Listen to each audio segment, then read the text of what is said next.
is RadioCollective.com. 1, 2, 3, down for the count.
In all of life there is a rhythm.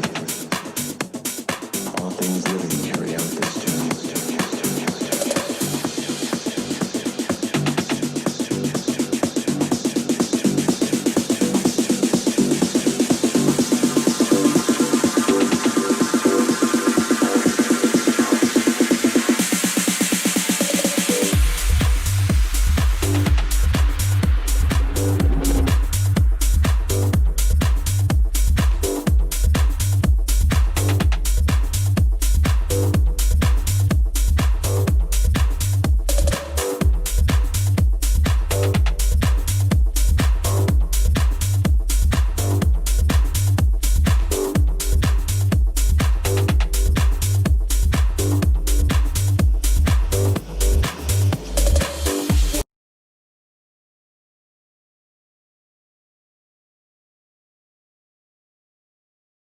Hello, everyone. Good afternoon. Today, President Trump welcomed to the White House President López Obrador of Mexico.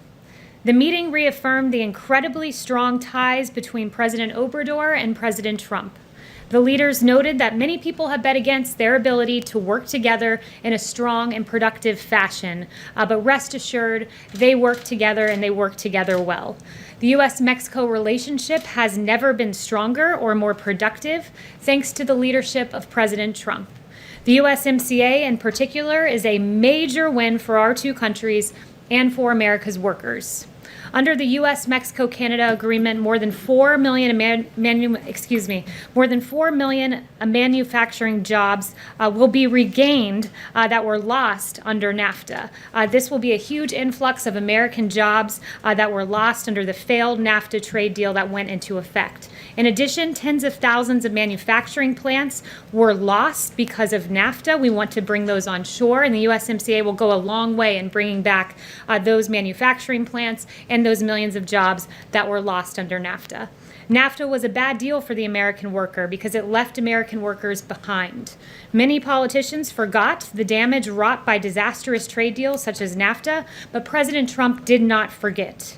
It took this president to change the status quo, renegotiate NAFTA, and secure a better deal for the American worker. And here's why. The USMCA alone will create 176,000 American jobs. We believe the other trade deals that this president has negotiated will add to that number and help undo a lot of what NAFTA has done. The USMCA will boost American manufacturing, including wages, new jobs, and exports. And the USMCA will create 76,000 auto manufacturing jobs, crucial to the well-being of this country.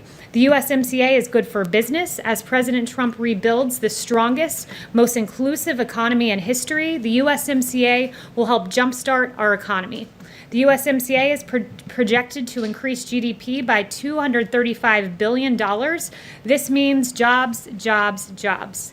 And during today's meeting between the presidents, one official from Mexico noted that many considered the USMCA an 80-20 probability. Now it is 100% certainty. And with that, I'll take questions. Yes. Okay, two questions for you. The first is, President Trump hasn't taken questions from White House reporters in 2 weeks. While we always enjoy talking to you, this White House likes to say the president is the most accessible in history, so why hasn't he answered questions for 2 weeks amid a pandemic? This president routinely answers questions. He's more accessible than any of his predecessors. I'm sure you'll be hearing from him soon. He's always up to the job, but he's hard at work in the Oval Office. And also, is the administration retaliating against Dr. Fauci for publicly contradicting the president? Today, he was told to come here to the White House for the task force meeting, which meant he could not answer questions from reporters. Look, that's a decision for the task force as to who appears at the briefings, but you've heard from a lot of our doctors. Today you heard from Dr. Birx. Dr. Fauci's appeared on 6 TV programs since June 1st.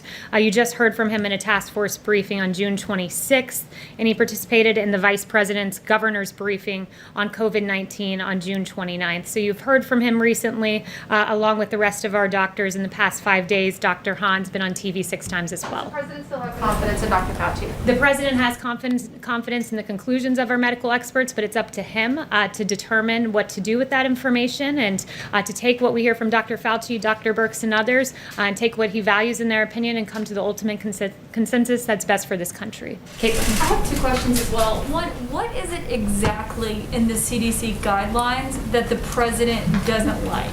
Yeah, so the CDC guidelines that the president mentioned today, I would note that it was emphasized by Dr. Redfield that he doesn't want these guidelines to be a reason for schools to not reopen. They're not requirements and they're not prescriptive, and that's per the CDC director. Right, but what is it that the president thinks is too strict and too expensive and too impractical, as I think the word So is? one of the things is in the guidelines, which I would note that in these guidelines, there are 28 implicit acknowledgments that these guidelines aren't even feasible. 18 times it's mentioned that some of this might not be possible, and 9 times it's mentioned that some of this might not be feasible. So that's embedded into the guidelines. And one specific example I'll give you is on food services, have children bring their own meals as feasible. Well, there are 22 million children in this country who depend on these meals at schools, who depend on access to nutrition in schools. So that's one example. So is that just one thing that the president doesn't like? Is there anything Well, else? there are several that are in there, but we need to make sure as the I'm American... wondering what they're going to change is my point, really. Well, you'll see, because as the vice president said, the CDC will come out with new guidelines, additional guidelines. There will be, I think, 5, he said, and you'll see those when they come out. Okay, so my Yes. second question, just really quickly, is the president and the CDC clearly don't seem to be on the same page on what the guidance is, what he is hoping they put out, what the CDC is actually putting out. So why doesn't the president just go to these task force meetings so then he can talk about it with them? Because our reporting is that he hasn't been to one since April. So I would note that the CDC is very much on the same page as the president, which is why you heard the CDC director today underscore these are not prescriptive, these are not requirements, and that there will be supplemental guidelines. So they are on the same page. The president's routinely briefed about the coronavirus each and every day. The relevant information is brought to him on the big decisions, and then he moves forward in the way that's best for our country. Who briefs Jill. him every day? Thanks, Jill. Haley. So just following up on those new CDC guidelines that we're told are coming out next week, did the White House pressure the CDC to change public health guidelines that were reached in accordance with medical professionals because the president doesn't like them? No, not at all. But the president made his opinion quite clear publicly this morning on Twitter for all to see. And we would note that guidelines, and I would underscore the American Academy of Pediatrics, because it is an organization that's made up of 67,000 pediatricians that they represent.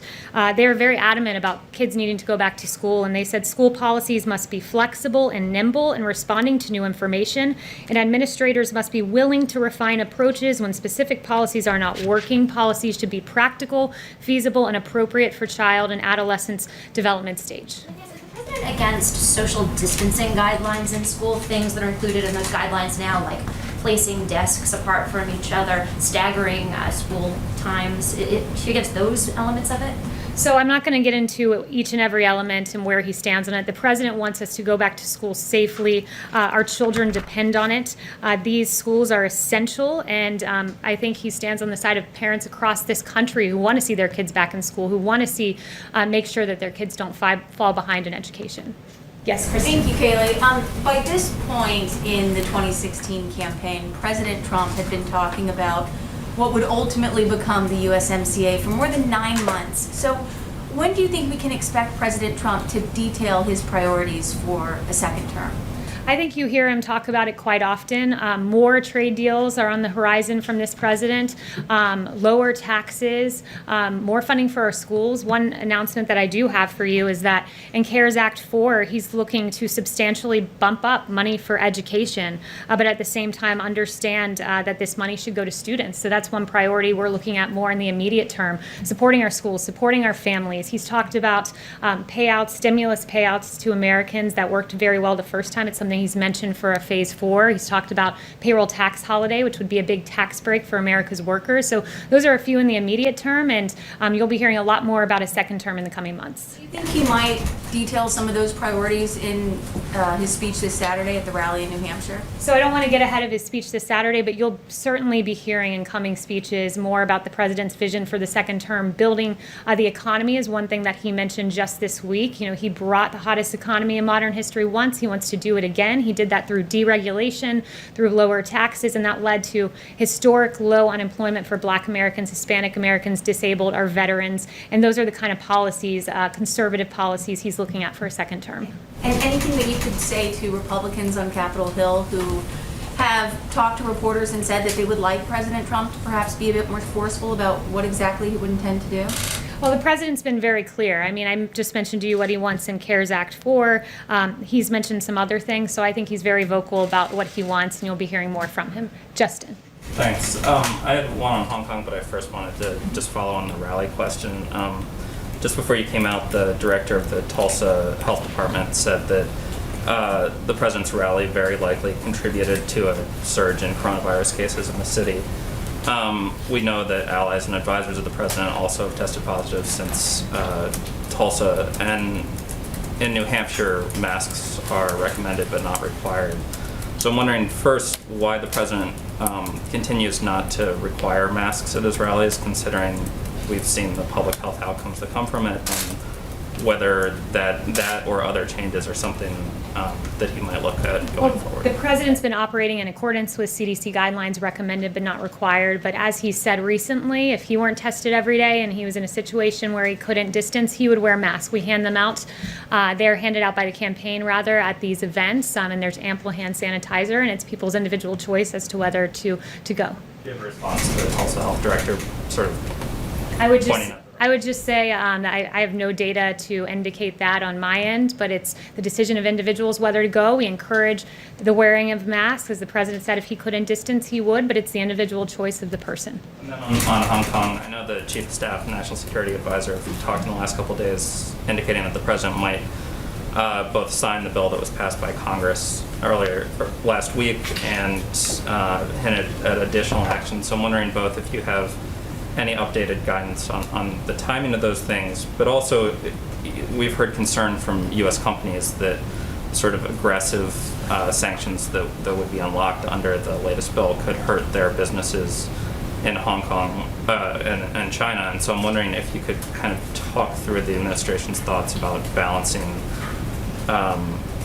how aggressively you would be sanctioning Chinese officials versus U.S. business interests. So I'm not going to get ahead of the president on what our actions on China will be, but you will be hearing about some upcoming actions that pertain to China, so I can confirm that.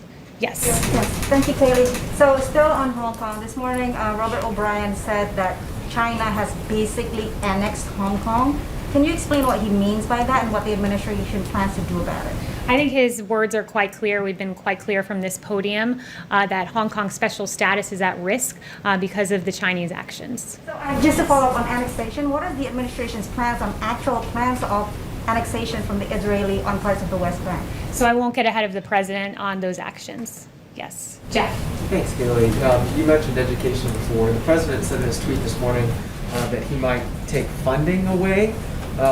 First of all, why would he want to take funding away from schools? Second of all, which funding is he referring to specifically? And thirdly, what authority does he have to do that, given that most public schools are funded by local property taxes? So I would note that what I said to Kristen just a bit ago, he wants to increase funding in CARES for education, but he's looking at potentially redirecting that to make sure it goes to the student, and it is most likely tied to the student and not to a district where schools are closed. And I would note that he said this is something he may consider in the tweet. No, I heard what you said with regard to CARES, but with regard to the president, he was saying that as I guess a threat if Democratic governors or officials don't open schools in the way that he wants them.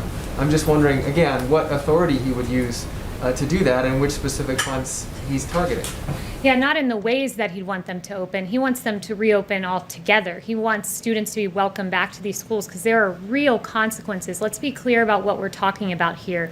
We're talking about a situation where you have the American Academy of Pediatrics talking about the negative impacts of children not in schools. Learning deficits is among them. There's increases in child and adolescent physical or sexual abuse because you don't have people reporting and notifying, like teachers and PE teachers and school personnel notifying health departments when they see signs of this. You have increased substance abuse, depression, and suicidal ideation, and this is from the American Academy of Pediatrics. So the president, he's going to push schools to reopen. These are grave consequences. Even CNN reporting that experts believe that the recent decline in calls to child abuse and neglect hotlines might really mean more cases are going unnoticed. This is unacceptable, and our schools are essential, and our teachers are essential workers, and he wants them to open, and that's why he's speaking out so strongly about this. Would he accept, Kaylee, that the schools and the districts that are looking at this want to do it in the safest way possible, and that's why there seems to be some disagreement on how to do that most safely. Well, the But- president will always stand up to teachers' unions who want to keep these schools closed because what is best for the child is for these schools to be open. That is pretty clear. Ebony. Want to keep the schools closed? Ebony. Thank you, Kaylee. Just following on from Jeff's question, New York City officials today said that schools would go back in the fall on a staggered schedule of 2 to 3 days a week. I'm wondering if that's something that the administration and the president supports. So I haven't spoken to him about that plan in particular, but it's encouraging anytime you see that some kids will be welcomed back onto the campus. Haven't spoken to him specifically about the New York scenario. Another question. The Supreme Court is expected to rule tomorrow on whether or not the president can keep his financial records secret. I'm wondering if the court rules against the president, he will be happy to hand over his records to Congress and the Manhattan District Attorney. So since that's a hypothetical, I won't answer that, and I'll wait to get back with you guys tomorrow after we see that ruling, which we hope is in the favor of the president. Yes. Yes, 2 questions for you, Kaylee. Thank you. Did the president ask the president of Mexico if he would pay for the wall, and what happened to that threat? So that discussion did not come up when I was in the room. The second question, is the president still filing documents this week to be able to resign DACA once again and start the legal process? Yeah, no announcements on that front, but when we have an announcement, you'll be the first to know. Chanel? Thank you, Kaylee. Going back to the executive orders that Meadows had mentioned earlier this week, is President Trump going to discuss with President Obrador any details about this executive order as he drafts it up, or as he... So in the discussions I was a part of, there is not an executive order discussed, but there will be some executive orders this week. Can you give us a preview of what they might entail? No preview, but there will be some this week. Yeah. What about Justin Trudeau and his non-appearance today? What messaging does that give to the rest of the world as they're watching this USMCA from us? Well, Canada was unable to travel because of the restrictions they have in their country with regard to COVID. Yes. I wanted to, I'm Lucia Leal with Pepe. I wanted to ask you to confirm if President Trump and President Lopez Obrador talked about immigration at all in their meeting today. It came up briefly, and just noting the great cooperation that has been had between Mexico and the United States. Mexico mobilizing those troops to the border went a very long way. President Obrador has been a great partner to this country, both on the USMCA and with regard to immigration, and with regard to drug interdiction. A lot of lives have been saved thanks to President Trump and President Obrador's cooperation. There's nothing new that President Trump asked President Lopez Obrador to do on immigration or the border. So I won't get into their private details and private conversations other than to note that there's been great cooperation, and that was noted today. Yeah. Yes. Thanks, Kaylee. 2 questions. Following up on Jeff's question, you have, from behind the podium, talked about the importance of federalism, local and state officials being able to decide what to do with their own residents. How come when it comes to schools, the president is threatening schools, saying that if they don't follow his guidance in terms of what they should do in reopening, that he's going to threaten their funding? Why is that federalism principle not being followed? Because he thinks that funding should go to the child. It should be there for children who are going to school. Keeping schools closed down is an untenable prospect, and if this administration is going to stand for anything, it's going to be standing against child abuse, which reporting falls when schools are closed. It's going to be standing for educational equality, because as noted by McKinsey and Company, I was reading some very detailed studies today that learning loss will probably be greatest if schools stay closed among low-income Black and Hispanic students. This president fights for school choice. He fights for opportunity, and he'll fight for schools to stay open because those disproportionately impacted are minority communities. High school dropout rates, that's another thing. We know that in the wake of school closures after Hurricane Katrina and Hurricane Maria, 14 to 20% of students never returned to school, and there's an estimate that 2 to 9% of high school students could drop out as a result of a permanent shutdown in schools. Our schools are important. They have to stay open. They are essential, and the president will stand on the side of our children. Second question, there has been a recent book that was written with a quote attributed to one of your colleagues, Katie Miller, saying, if you come to America, you should assimilate. Why do we need to have Little Havana? Is that a statement that this administration, this White House stands behind? So I spoke to Katie before coming out here, and she says that those quotes are not true as described in the book. And I'll tell you this, that there's no greater ally of the Cuban community than President Trump. He loves the Cuban community. He's moved his residence down to Florida, South Florida in particular. And there's no greater advocate against socialism than the Cuban community in this country, and than this president who said America will never be a socialist country. Yes. Thank you. So the city of Houston just a little while ago canceled the Texas Republican convention because of COVID concerns. Are there any fresh thoughts about scaling back Jacksonville? No, we're still moving forward with Jacksonville. It'll be a safe event, it will be a good event, and it will be up to the RNC as to how those details are hashed out. Can I ask an education question, not lower school, but colleges and universities? A couple of them at least are challenging the ICE ruling having to do with visas for foreign students when the universities are not holding in-person classes. And I'm wondering if that is aimed at pressuring colleges to fully open, that feel maybe that it's not safe to do so. I think the policy speaks for itself. You don't get a visa for taking online classes from, let's say, University of Phoenix. So why would you if you were just taking online classes generally? And I would note with regard to Harvard and MIT suing over this, and all due respect to my former alma mater, perhaps the better lawsuit would be coming from students who have to pay full tuition with no access to in-person classes to attend. Yes? When it comes to the flexibility with the Jacksonville event, could that flexibility include moving events elsewhere if the case counts continue to rise in Florida, even possibly back to Charlotte if the cases stabilize there or go down? I'll leave that to the president and not engage in hypotheticals, but he's very excited to go to Florida. It's his home state. Jacksonville is the designation and the designated place of the Republican National Convention. Consider how to proceed forward. As schools are potentially considering perhaps a middle-of-the-road approach that, for example, New York is looking at, is that something that is acceptable to the president, this half home, half in the building, as opposed to opening them up fully? Yeah, I'll leave that to the president. I haven't spoken to him specifically about the middle of the road approach, but I will talk to him about that and get an answer for you. One thing I want to leave you with, and thank you all, these were very good and very thoughtful questions, so I appreciated them. This is a bit of a news item. The Kansas City mayor and the governor wrote to the governor a letter that said this: "We are at a crisis point," he said, and additional help was needed to provide more tools for law enforcement and prosecutors to interrupt conspiracies to commit murder and the violent acts, particularly offenses committed by felons using deadly weapons in the streets of Kansas City. And as of yesterday, Kansas City had reached 100 homicides, a 40% increase from last year, according to the mayor's office. Absolutely tragic numbers. And Attorney General Barr has announced that there will be a launch of what's going to be called Operation Legend. It's a new initiative designated to fight the surge of violent crime that we've seen in Kansas City, directly in response to those requests by the mayor and by the governor. And specifically, Operation Legend is going to focus on a federal effort to increase law enforcement presence in the city.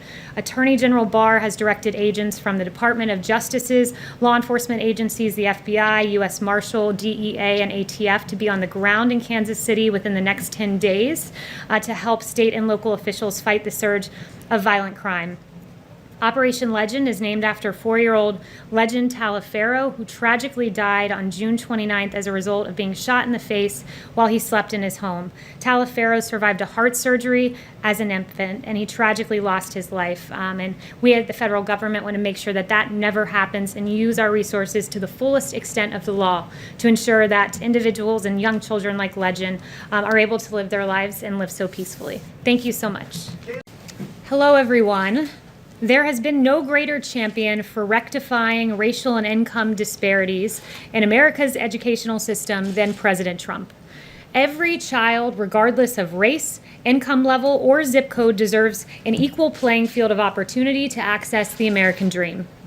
Making that goal a reality begins in our schools. The evidence is clear. An analysis of 41 major urban areas found that Black and Hispanic students made the largest gains in educational access because of school choice, according to a Credo study. That is why President Trump has been clear in saying in his State of the Union, for too long, countless American children have been trapped in failing government schools. To rescue these students, 18 states have created school choice in the form of opportunity scholarships. The programs are so popular that tens of thousands of students remain on a waiting list. Now I call on Congress to give 1 million American children the same opportunity. Pass the Education Freedom Scholarships and Opportunities Act, he said, because no parent should be forced to send their child to a failing government school. Well, now, if Democrats have their way, children will not have access to schools at all, and that is not acceptable to President Trump. President Trump continues to fight for equal opportunity in our schools by boldly and firmly underscoring the absolute necessity of America's schools to reopen this fall. The data is clear. Sustained school closures hurt students who have fewer resources the most. McKinsey & Co. created these models. I have some graphs for you to estimate the potential impact of school closures, and they found this, quote, how much learning students lose during school closures varies significantly by access to remote learning, the quality of remote instruction, home support, and the degree of engagement. As you can see in this chart, students who experience average quality remote learning progress but at a slower pace. Students who are getting lower quality remote learning stagnate at current grade levels. And students who are not getting instruction at home lose significant ground, with some students dropping out altogether. As you can see in the three scenarios mapped on this graph, if students return to school in the fall, the disparities are far less than if they return in January of next year or the fall of next year, where disparities in learning are enormous. But school closures affect more than just learning. As the NAACP has pointed out, for students of color at all levels across the country, school closings create problems even more urgent than the interruption of their educations. Schools also serve as a community nexus for food and for housing. Rest assured that President Trump knows more than anyone the importance of opening our schools, which is why he has been the most vocal advocate for reopening. In President Trump's America, make no mistake that he will continue to be the biggest fighter for equal opportunity in our schools and continued access to the American dream for all. And with that, I'll take questions. Thank you, Kaylee. I'm just curious, after today's Supreme Court rulings, how is President Trump feeling about the two justices that he appointed to the Supreme Court, Neil Gorsuch and Brett Kavanaugh, who ruled against him today? Well, the justices are entitled to their opinion. This is an independent branch of government. But as for the decision, President Trump underscored to me, I was just in the Oval Office with him, that it was Justice Kavanaugh who pointed out in the New York State court case that there was unanimous agreement that this should be remanded to D.C., to the district court, where the president may raise constitutional and legal arguments. That was unanimous agreement. Also, there was a note in the Roberts opinion that the New York State case, basically the grand jury said that they were prohibited from arbitrary fishing expeditions and initiating investigations out of malice or intent to harass. So that language made it pretty clear that this was a win for the president. When you were speaking to the president in the Oval Office, did he have anything to say specifically about Justices Gorsuch or Kavanaugh? We didn't speak specifically about the two justices. Okay, and if I could, one question about the CDC's guidelines. Yesterday, about reopening schools, yesterday the vice president came out and said that he said that the CDC was going to be putting out new guidelines next week in terms of reopening. But the head of the CDC, he was on another network this morning and said that they would not be changing those guidelines. They would just be putting out some additional documents. So can you explain the discrepancy between those two? Yeah, the CDC director noted that there would be additional guidance. The vice president noted that as well. But we're on the same page with Dr. Redfield, who has said, I don't want this guidance to be a reason for schools not to reopen. And he said that these were not meant to be prescriptions. They are guidelines. Ultimately, it's up to state and local governments as to what their guidelines look like. There are 47 states who have issued their own guidelines so far. And I would also note that the CDC recognizes in their guidelines that many of these things that they're recommending are not feasible, which is why they use the words not possible 18 times and not feasible 9 times. We want our schools to reopen. It's imperative for the health and well-being of the child.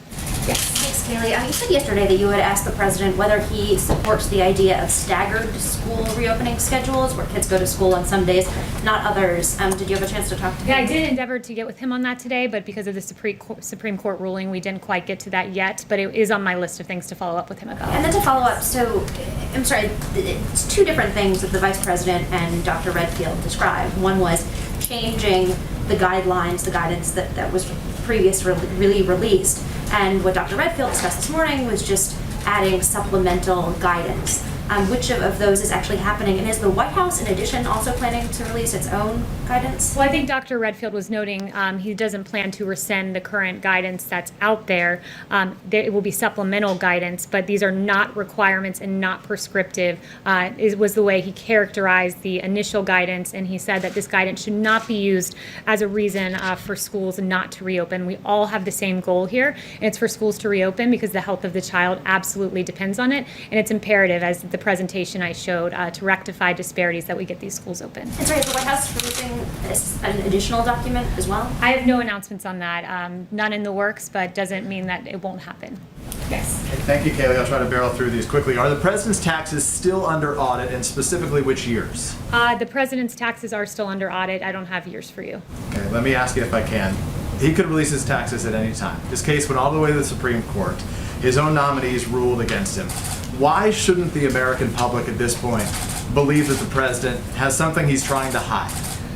First, let me note something. The taxes are under audit. He said he would release them when they are no longer under audit. The justices Obviously, he can do whatever he likes, The you agree. justices did not rule against him. In fact, it was a unanimous opinion saying that this needs to go back to the district court. And they even recognized that the president has an ample arsenal of arguments that he can make. And in fact, I would show that the Vance majority laid out a roadmap for the president. The Vance majority said the president has the right to challenge the subpoena on any grounds permitted by state law, be it bad faith or undue burden or breadth. They went on to say the president can raise subpoena-specific constitutional challenges, and they specifically mention a violation of the Supremacy Clause as one thing that he can raise. So they essentially laid out a roadmap.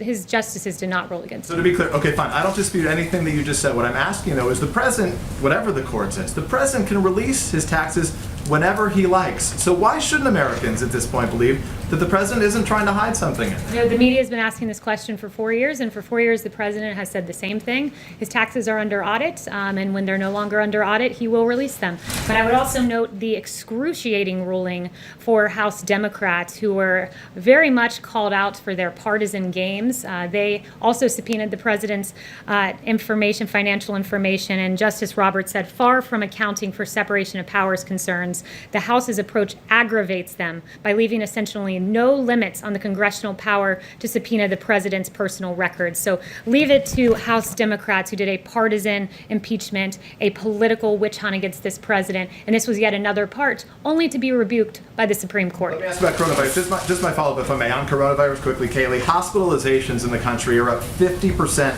since mid-June. How can the president say that the country is in good shape right now? So I would note with hospitalizations, in a lot of these hospitals, I spoke with Dr. Birx this morning, about 10 to 40% in the hospitals reaching high capacity are COVID. So a lot of hospitalizations aren't pertaining to COVID.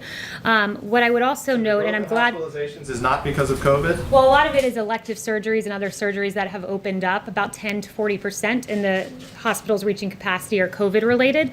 But I'm glad that you asked about COVID, because I do want to take a moment to highlight some of the things that the federal government has done. Can you answer my question first of why we're in good shape right now with hospitalizations going up in spite of what you said about elective surgeries? Well, one of the things I would note is the mortality rate, which has had, if you look at the weekend numbers, a 10-fold decrease. You could argue an even greater decrease if you compare to some of our highest days. We're seeing the fatality rate in this country come down. That is a very good thing. We grieve when even one life is lost, but I think it's progress as we enter the next phase of this. But aren't a lot of other people seriously ill, Kaylee? Thank you, Kaylee. On the China, so the administration today rolled out some sanctions against high-level Chinese officials over the Uyghur abuses. But can you speak overall what that does to the U.S. relationship with China, and does it jeopardize the Phase 1 deal? Look, I think with regard to, I look at these Magnitsky Act sanctions, and the administration does, not with regard to Phase 1 China deal. These are very serious sanctions that were put in place by this administration to take strong action against the human rights abuses of the Chinese Communist Party. I just want to emphasize and underscore that we sanctioned officials, several of them, the party secretary, his former deputy, and its current party secretary. It's also its former party secretary, so that was 3. And today's announcement is the latest in a series of actions by the Trump administration, so it's not just the sanctions that were put in place. There were export controls. The president signed the Uyghur Human Rights Policy Act, so we've taken a very strong stance on the side of human rights and against the atrocities we've seen. And just so the American public knows, some of these atrocities have been forced abortions and sterilizations and really despicable things that have been done. So the message you're communicating to the Chinese is that this issue is separate from the Phase 1 trade agreement. Human rights is a paramount issue. It's very important. We took action. We've crafted a Phase 1 deal. We hope the Chinese government will honor that. Jack. Thanks, Kaylee. You mentioned that the court decision today was a win. It didn't sound from the president's tweets this morning that he viewed it that way. Has his thinking on it changed as he's had more time to digest? No, the president was making a general point about deference on the principle of absolute immunity, which is the posture that the president took in court. He believes there should have been more deference there. Justice Alito, citing the Harvard Law Review, made a very good point that constitutionally speaking, the president never sleeps. The president must be ready at a moment's notice to do whatever it takes to preserve, protect, and defend the Constitution and the American people. And we wish there would have been more deference to that point of view, but it is a big win, as Justice Kavanaugh noted, that all 9 justices said this needs to be remanded back to the lower court, and that in fact the attorney, Cy Vance, had not established his ability to secure access to those records. Instead, further proceedings are required. Giving the opportunity for the U.S. Attorney in New York to look at those documents is no doubt not something the president is happy about. I'm wondering, in general, if after this ruling and the ruling on DACA, the ruling on LGBT rights, the ruling on the census, whether the president regrets at all his criticism of judges, in particular Justice Roberts, Chief Justice Roberts. No, I think what the president, what has been underscored to him after all of these rulings is that we need more conservative justices on the court. And that's something he's very strong about. It prompted him to say he'll release a list of more conservative justices he wants on the court. So I think that's been the big takeaway, not particularly with regard to this ruling, but with the previous ones that you mentioned. There are conservative judges on the court now. It's a 5-4. Yes, and then there was a 9-0 unanimous decision that this needed to be remanded, and there was a roadmap, as I noted, a roadmap set forward on how to proceed in the lower court, and there were several arguments proposed that the president could make in lower court. Yes, Kate. I've got 2 questions for you. One, on these rulings today. The Supreme Court is rejecting this assertion from the president that he is immune to investigation while he's in office. Does he agree with that he is not immune? Well, where the president stands is he still maintains his initial position, and he agrees with Justice Thomas in the dissent, who said the demands on the president's time and the importance of his tasks are extraordinary, and the office of the president cannot be delegated to subordinates. A subpoena imposes both demands on the president's limited time and a burden, and he went on to describe that position. But so he agrees with the dissent.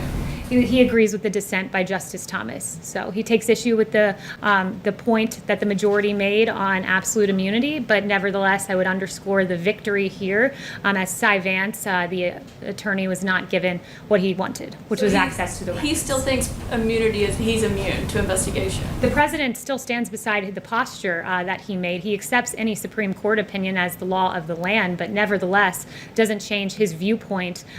He can disagree with the opinion, but he certainly will follow it. And on coronavirus, my second question on coronavirus, I'll be quick. You're saying that you don't want these CDC guidelines to be one-size-fits-all, overly prescriptive about how these schools reopen. So why is the administration making it one-size-fits-all that they all need to reopen fully and at the same time? Because there's a way to safely do it, and there's a lot at stake. I mentioned the 67,000 pediatricians represented by the American Academy of Pediatrics who say it's imperative schools reopen. That was underscored by another 1,500 United Kingdom pediatricians. The costs are high when, your network, CNN, is reporting about child abuse. I mentioned the study yesterday. It was a good piece by CNN that in Massachusetts alone, reports of alleged child abuse dropped almost 55% because when kids are not in school, a lot of times we don't catch that abuse. The costs are too high to keep schools shut down. They can safely reopen. Even the American Academy of Pediatrics believes that, and the president's going to stand on the side of the child, always. And no one is disagreeing with that about child abuse, but I'm saying, how can you say you're not going to tell all the schools how to reopen, but you're going to tell them all when to reopen? There are 47 guidelines issued by the states. There's local guidelines that have been put in place. This can be done safely. It can be done well. In the American Academy of Pediatrics, I've pointed out a lot of what they've put out their own set of guidelines. There's a number of guidelines floating out there, and we believe there's a way to safely do this, and the child will always come first in this administration. Yes. Thank you, Kelly. A logical follow-up to Caitlin's first line of questioning, though, is if the president still believes he has absolute immunity, it makes him sound as though he thinks he's above the law while he's president of the United States, at least. It's almost as if folks don't understand a legal term of art. Absolute immunity is a legal term of art, and I can go and describe that, and maybe I can best describe that by quoting Alexander Hamilton, who was referenced in the Thomas opinion. And Alexander Hamilton really created the posture and the outlook that laid the foundation for the notion of absolute immunity. And it was this: energy in the executive is a leading character in the definition of good government. It is essential to the protection of the community against foreign attacks. It is not less essential to the steady administration of the laws, to the protection of property against those irregular and high-handed combinations which sometimes interrupt the ordinary course of justice, to the security of liberty against the enterprises and assaults of ambition, of faction, and of anarchy. A feeble executive implies a feeble execution of the government. And the point he was making is that the executive is imbued with many constitutional authorities, many responsibilities to protect this nation from threats, foreign and domestic, and he must be able to operate unencumbered. That's where the proposition of absolute immunity comes from, and that is what the administration was defending in court. And we are pleased by the 9-0 opinion to send this back to the lower court, though we're not pleased by the absolute immunity component. Perhaps, could you, David, could you expand a little bit on Education Secretary DeVos's comments today about you're not going to cut funding to schools, but to shift funding to families? Do you know what that means? And the second question, unrelated, is does the White House have a comment on the retirement yesterday of Colonel Vindman from the Army? So to your first question, I did not see Secretary DeVos's comments, but as you described them, it leads me to believe that it was a reference to the president's tweet yesterday about changing education funding if schools don't reopen. As I noted yesterday, what this administration's goal is that funding be tied to the child, not to a school district where schools are staying closed. That's our paramount guiding principle. As to what that looks like in action, that will be forthcoming. We're hopeful that all the schools reopen in the nation. That's the goal, and we are hopeful for more education funding in phase 4, as I noted. And with Colonel Vindman, I'm not going to focus or comment on a former junior employee. I know the White House has not spoken to him since he left, and I would refer you for further to the Army. Was there any pressure from the White House for him to retire? Yes. Kaylee, picking up on the coronavirus questions in schools, though, North Carolina, for instance, has seen a record high number of coronavirus-related hospitalizations, more than 1,000 today, and that's a 5-day rising count for those hospitalizations. So it's the White House's position that schools in North Carolina and hard-hit areas by coronavirus should absolutely reopen next month. It is our opinion that schools should reopen. I'd refer you to Dr. Redfield, who said yesterday, head of CDC, this virus has a very limited effect on kids. He went on to say, unlike the flu, kids are not driving the transmission cycle. He's in agreement with Dr. Scott Atlas, a former chief of neuroradiology at Stanford, who said children under 18 have virtually zero risk of death from COVID, virtually zero risk of serious illness, which was also underscored by Yale School of Public Health professor Albert Coe. The bottom line is that the impacts of COVID-19 on children is minimal or very low compared to other age groups. But you know what is at risk for children is people not reporting child abuse, is these very serious consequences that are at play in the educational disparity I noted when kids stay home from school. Dr. Birx also said yesterday, however, that there wasn't enough data on how this affects children because they weren't originally testing children at the same rate as adults. But to the point about places like, again, North Carolina, where they have been hard hit, you think that they should absolutely reopen next month? We believe that they should absolutely reopen the schools in this country, that kids are at very low risk. And I would also quote to you the American Academy of Pediatrics. I would venture to say those 67,000 pediatricians care very deeply about the children that they treat. And they have said that children and adolescents are at considerable risk of morbidity and in some cases mortality should they stay home from school. This president will fight for the health and well-being of children. Yes. Emerald. Thank you, Kaylee. A study that came out of Detroit last week about hydroxychloroquine, which the president tweeted about, showed that it cuts deaths in half. Yet the American people have been told by government agencies like the FDA and some government medical experts that it is not effective for coronavirus. So what is the American people supposed to think? What is the official position from the administration on this possible therapy? So I'm glad you've asked this. The president has always said that he sees hydroxychloroquine as a very promising prophylactic, but that every person should not take it unless they get a prescription from their doctor. That's paramount, very important. The president has taken it himself as a prophylactic.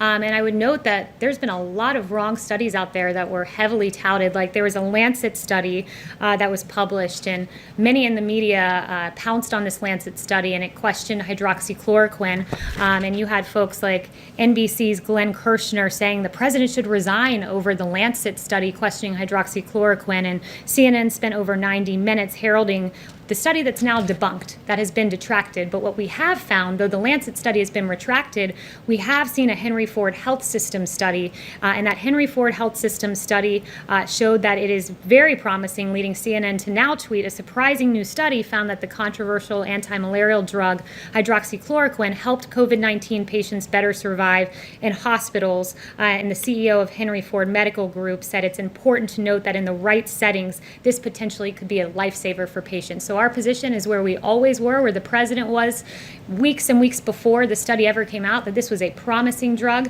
but it should only be taken in consultation with your doctor. So is the FDA going to reauthorize it for emergency use? I would refer you to the FDA on that. Okay, one more, if I may, on a follow-up to what the president talked about a few weeks ago regarding Antifa, saying that his administration planned to designate it as a terrorist organization.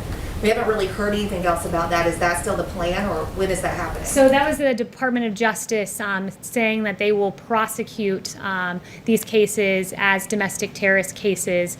So I'd refer you to the DOJ as to how that's working operationally, but the DOJ has arrested many individuals, including 7 out in Portland, Oregon, for a variety of offenses, including attacks on law enforcement. So we're working hard to ensure that Antifa does not dominate the streets. This administration stands against that kind of lawlessness. Does the president think they should still be designated a terrorist organization? The president stands by what he said. Yes. Chanel.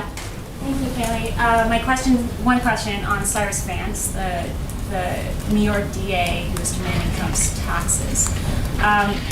Vance has a troubling history of protecting predators and attacking Republicans.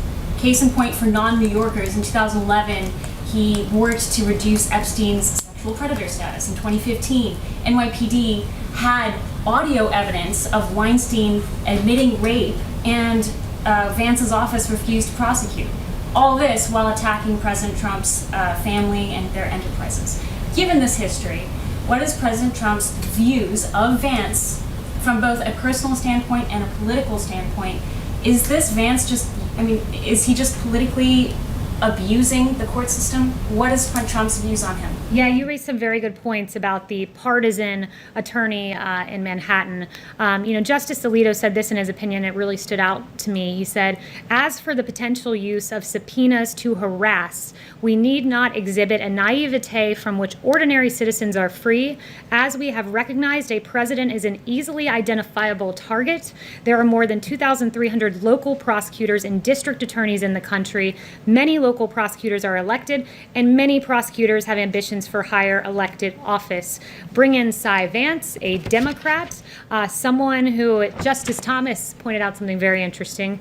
Justice Thomas noted that the district attorney for the County of New York, Cyrus Vance, served a subpoena on the president's personal accounting firm that, quote, was nearly identical to a subpoena issued by a congressional committee requesting nearly 10 years of the president's financial records. So the partisan attorney, the Democrat from New York, is aiding and abetting the Democrats, the lawless Democrats like Nancy Pelosi, who have pursued this president with bogus charges of collusion, with bogus charges in the impeachment inquiry, and are now pursuing this only to be rebuked by the Supreme Court and assisted by Cy Vance.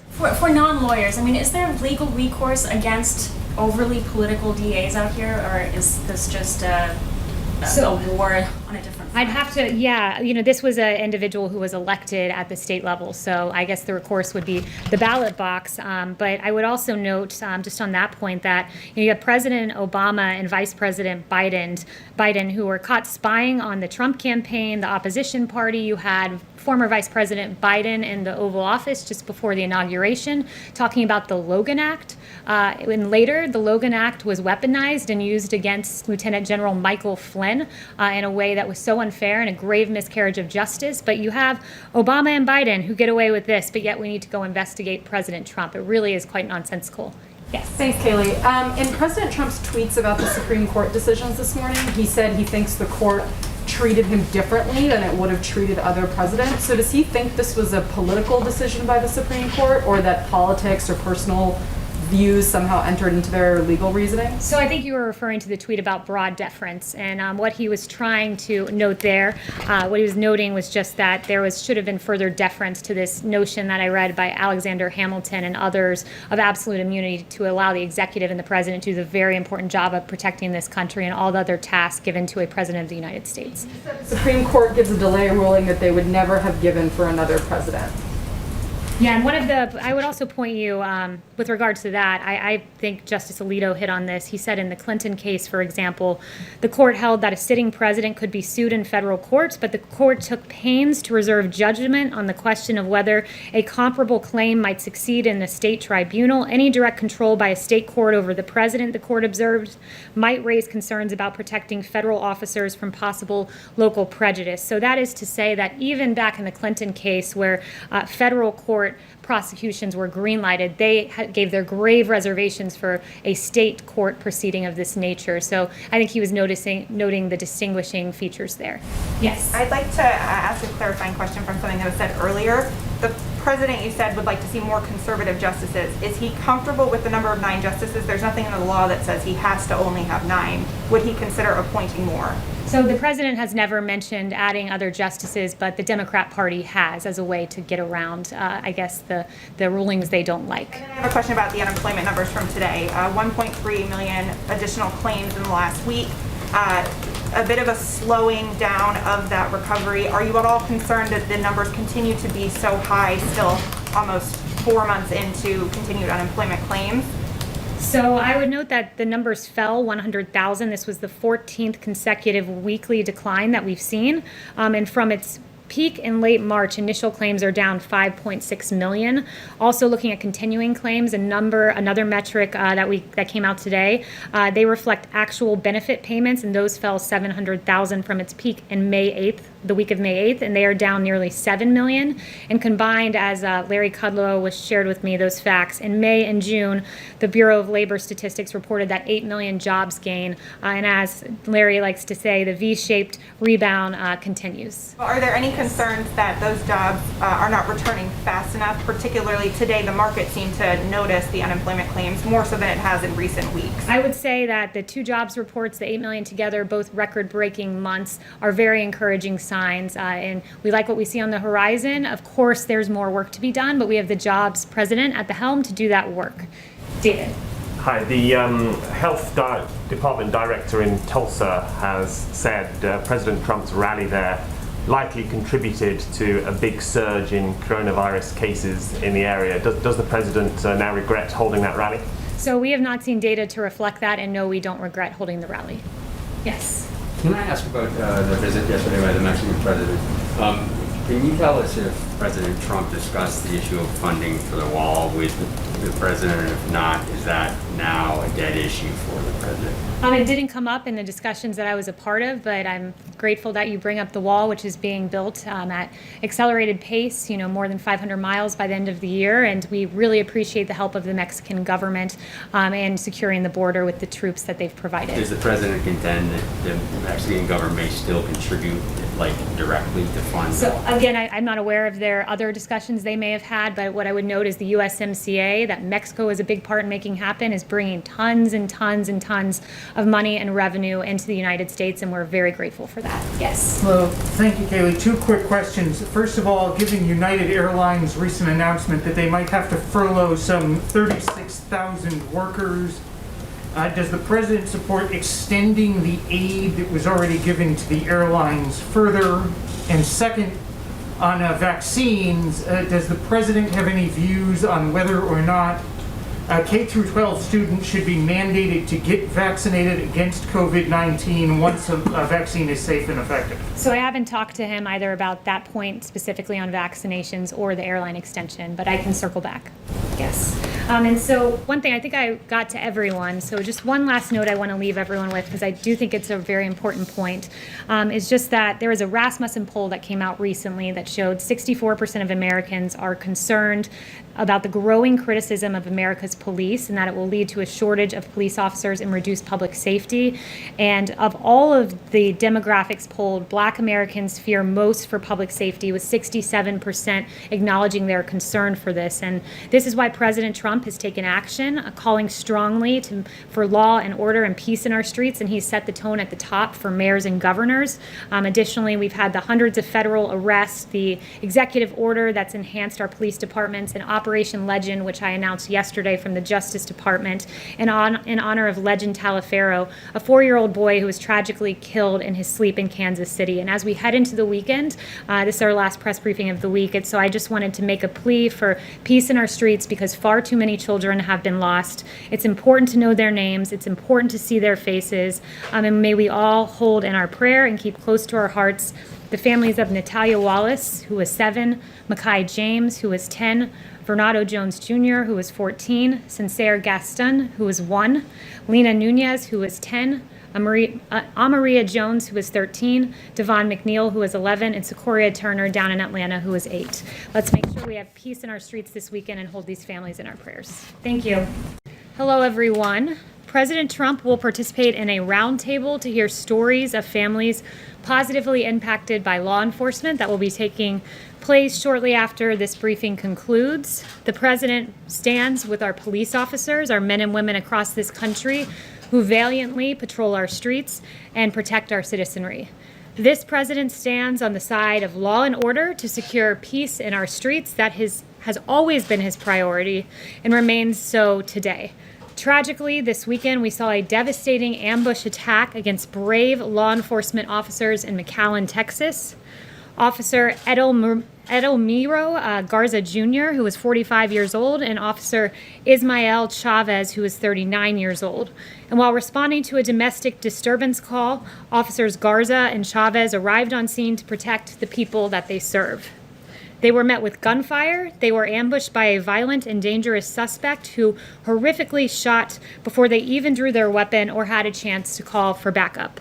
We honor the lives and the service of Officer Garza and Officer Chavez. This president will always stand on the side of law enforcement and the heroes who protect and serve. And with that, I'll take questions. Rita. Hey, Kaylee, thanks so much. No problem. As the number of cases and fatalities continues to break records, in the most recent interview President Trump did, he said, we are going to be in really good shape in the next 2 to 4 weeks. Can you share what evidence he's using to draw that conclusion? And what is the administration going to do differently in the next 2 to 4 weeks to stop the spread? So the one thing I would note is that when you look at the mortality rate, we're seeing that our efforts here at the federal government have been working. And to give you an example of that, when you look at New York and New Jersey, there were 21 deaths for every 1,000 cases, 20 deaths for every 1,000 cases in the case of New Jersey. Those were the ratios we were seeing just a few months ago. Now New York and New Jersey are down 1.7 per 1,000 and 1.8 per 1,000 respectively. And moving beyond New York and New Jersey, we're seeing in Florida, for example, though they have 12 cases for every 1,000, it is 0.2 mortality for every 1,000 cases. In Arizona, 0.3 deaths for every 1,000 cases. So we are seeing that our therapeutics are working, that dexamethasone and convalescent plasma and remdesivir are working, and that's something good, and it's something that the president takes note of. But 2 to 4 weeks is such a short time period. I mean, what specifically are you doing to stop the spread? There's a lot, and I'm very glad that you asked that because it is worth highlighting the work that we're doing each and every day. For one, we're surging personnel to Arizona, Texas, California. We already have people working in Florida, surging remdesivir to states that are seeing rising case numbers. We're also surging testing supplies to decrease turnaround time. These are several action items that Dr. Birx briefed me on before coming out here. The White House will be going to several states this week, Dr. Birx in particular, to Louisiana, Mississippi, Alabama, Georgia, South Carolina. We've sent 19 HHS teams to metroplexes, 8 more coming this week. So we are aggressively on the ground reacting to this virus, and we're encouraged to see the declining mortality compared to a few months ago. Jim, I haven't seen you in a few weeks. Yeah. Glad you're back. Thanks. Kaylee, why is the White House trashing Dr. Fauci and sending out opposition research like memos to reporters? The president has gone off on anonymous sources in the past. Why not have the guts to trash Dr. Fauci with your own names? So President Trump, I'll refer you back, there's no opposition research being dumped to reporters. We were asked a very specific question by the Washington Post, and that question was, President Trump noted that Dr. Fauci had made some mistakes, and we provided a direct answer to what was a direct question. Has the president made mistakes? He suggested at one point that Americans inject themselves with disinfectants, that sort of thing. Why not send out these notes to reporters about what Dr. Fauci said in the past with your names on it? They were sent out by a White House official. The president has said he doesn't trust anonymous sources, and yet you were sending out these notes to reporters anonymously. Look, I would note that in terms of the president and his record on coronavirus, he stands by the actions and the steps he's taken in this historic response. You have Dr. Fauci, who said that the record of this president is impressive. I can't imagine that under any circumstance that anybody could be doing more, and those are the words of Dr. Fauci. We provided a direct response to a direct question, and that's about it. And to the notion that there's opposition research and that there's Fauci versus the president couldn't be further from the truth. Dr. Fauci and the president have always had a very good working relationship. Just a separate subject very quickly. Does the president or the administration plan to make it very clear to the Russian Federation that there should not be bounties placed on the heads of American soldiers serving in Afghanistan? We make that clear each and every day to every country around the world that this president will always stand by our law enforcement. No one's been tougher on Russia. Not law enforcement. I'm talking about military soldiers, U.S. yes, forces of course, overseas. that's what I'm saying. Our U.S. forces. Not just any country, the Russians. Will you tell Each and the every Kremlin country, and but what President you're Putin getting at, not to put bounties on the heads of American what soldiers? you're getting at, of course, we tell each and every country that, but what you're getting at is uncorroborated intelligence, and you're treating it as if it were true. To this day, there are varying views on the Russian bounty intelligence. DOD, NSC, and the ODNI all pointing that out. I'm not going to answer a question based on unverified intelligence, but rest assured, every country in this world is put on notice that bounties on the heads of U.S. troops is unacceptable, and this president will stand for U.S. troops at home and abroad. Yes. Thank you, Kaylee. You mentioned a quote from Dr. Fauci, another quote from him. When you compare us to other countries, I don't think you can say we're doing great. Is there any reaction to that from the White House? When you compare us to other countries, we have the most testing in the world. When you compare us to other countries on case fatality rate, other industrialized nations, we're very low and beating most countries, if not all, in Europe. So we're doing a lot on the world stage, a lot right. Noted that we were supposed to have a ventilator shortage, and as it turned out, the U.S. actually sent ventilators all around the world. So the U.S. response has been historic, and by several metrics, including the 3 I just mentioned, we're beating the rest of the world. Thank you. Kaylee, could you just clarify the scope of Roger Stone's clemency? A federal judge is asking for this. Does it only apply to prison time, or does it also include the 2-year period of supervised release? I don't have the exact details for you on that, but I can follow up. What I will say is that the Roger Stone clemency was a very important moment for justice in this country. You had a completely bogus Russia witch hunt that found nothing, and in order to justify the waste of taxpayer dollars, you had Robert Mueller charging people with process crimes. And it's really curious to me that with Roger Stone, he's charged of false statements, but McCabe was charged of false statements, lying to federal investigators. Brennan, false statements to Congress. Clapper, false statements to Congress. But last time I checked, they didn't have 29 FBI agents wearing tactical gear showing up at their house in a pre-dawn raid, wielding M4 rifles, sweeping across their lawn, as happened to Roger Stone. They didn't have 4 agents using battering rams, breaking down their front door over false statements.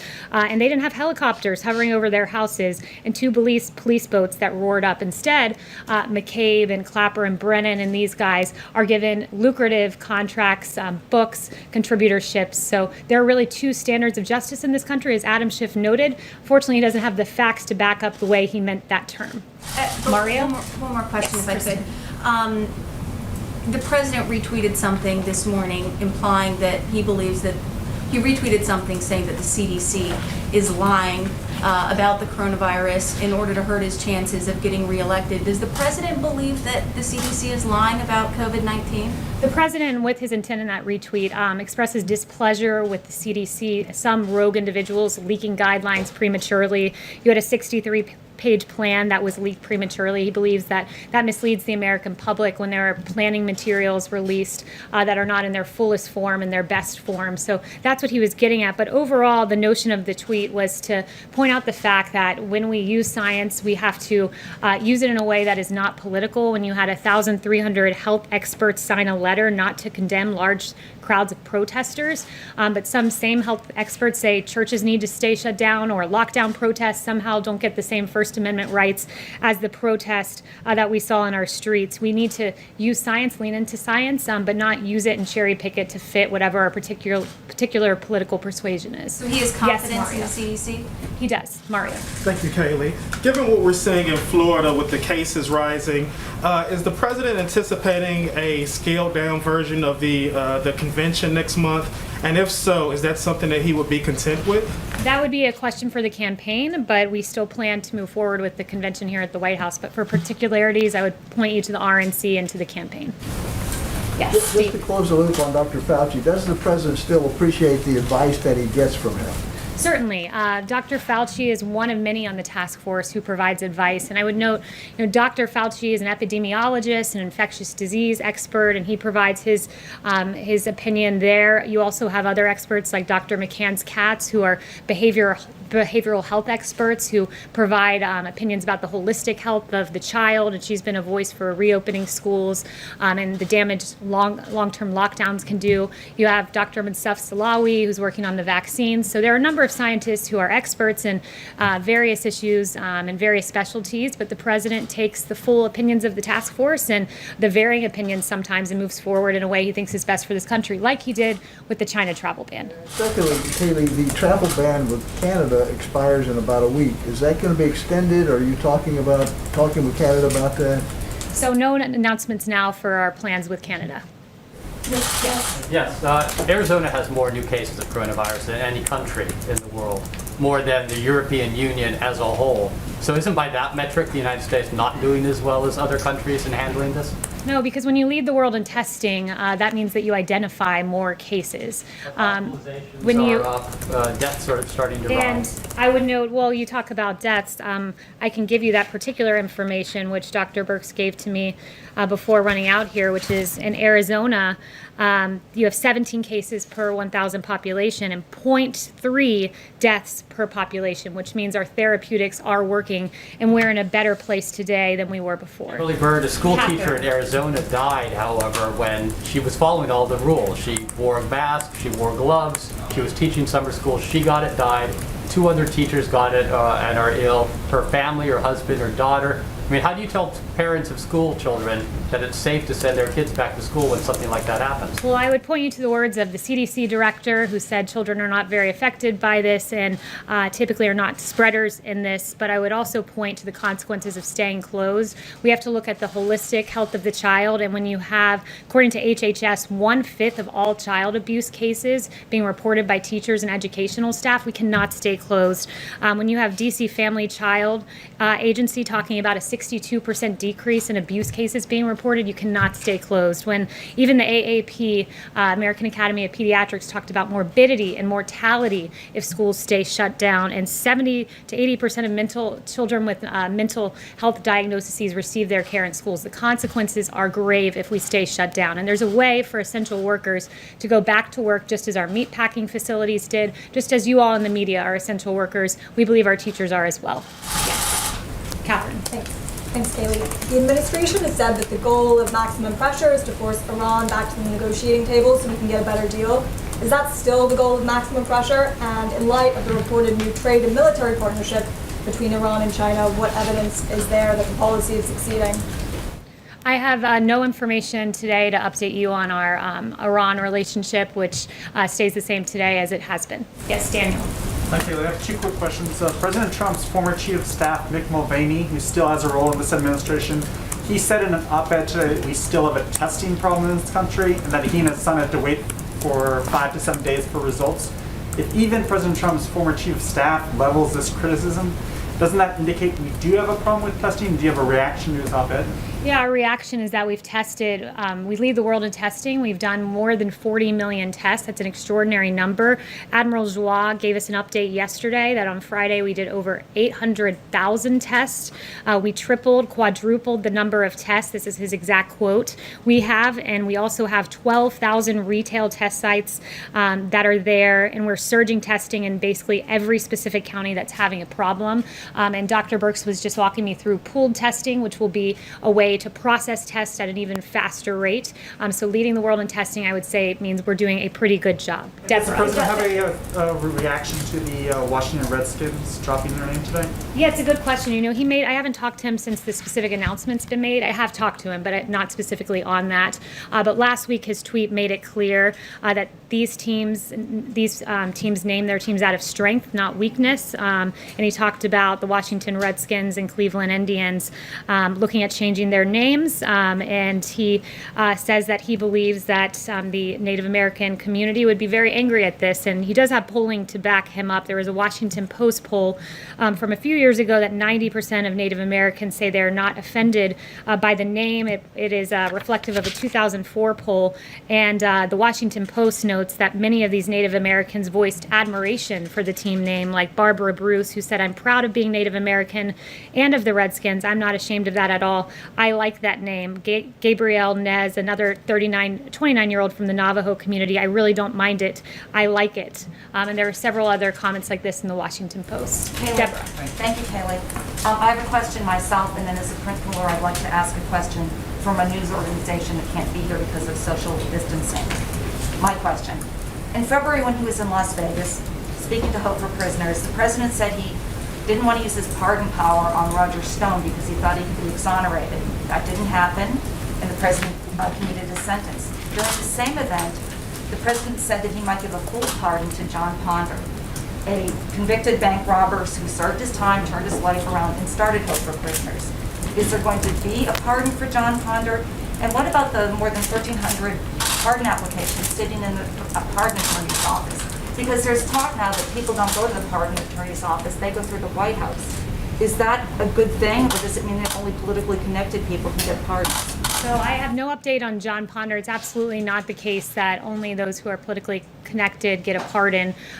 This president is the president of criminal justice reform. This president did the First Step Act. This president has fought for those who are given unduly harsh sentences more than any Democrat who liked to talk about it but never actually did it. And in fact, when you compare the pardoning record of this president with past presidents, it's quite striking that this president's given 36 pardons and commutations. President Obama gave 1,927. And when you look at the nature of some of the pardons given, let's say under President Clinton, you talk about politically connected pardons. We can't get more politically connected with pardons than pardoning your brother, Roger Clinton, as President Clinton did. Susan McDougal, one of your associates who was pardoned for her role in Whitewater.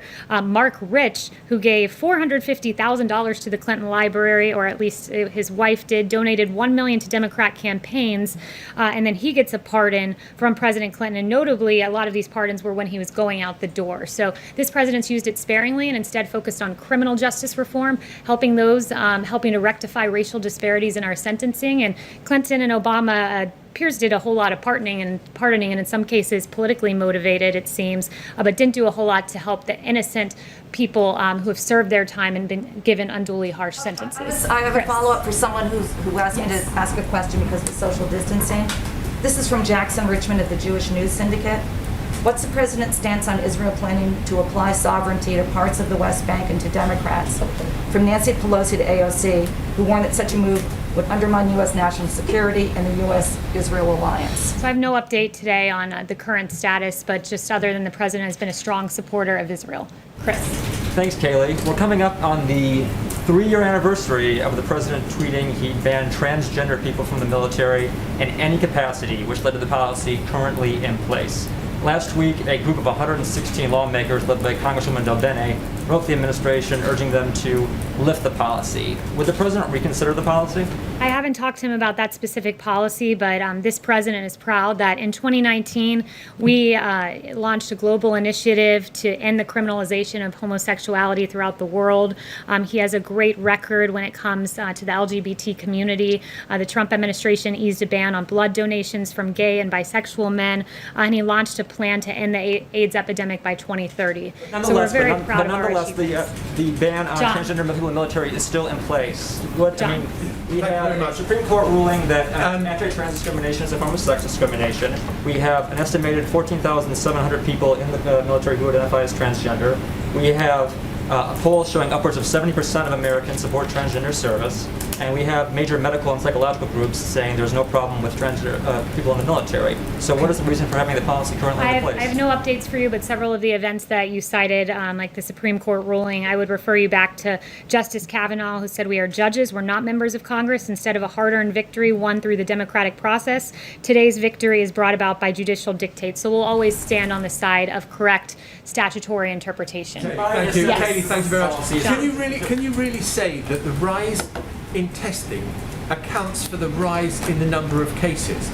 Because the percentage of those testing positive has risen sharply.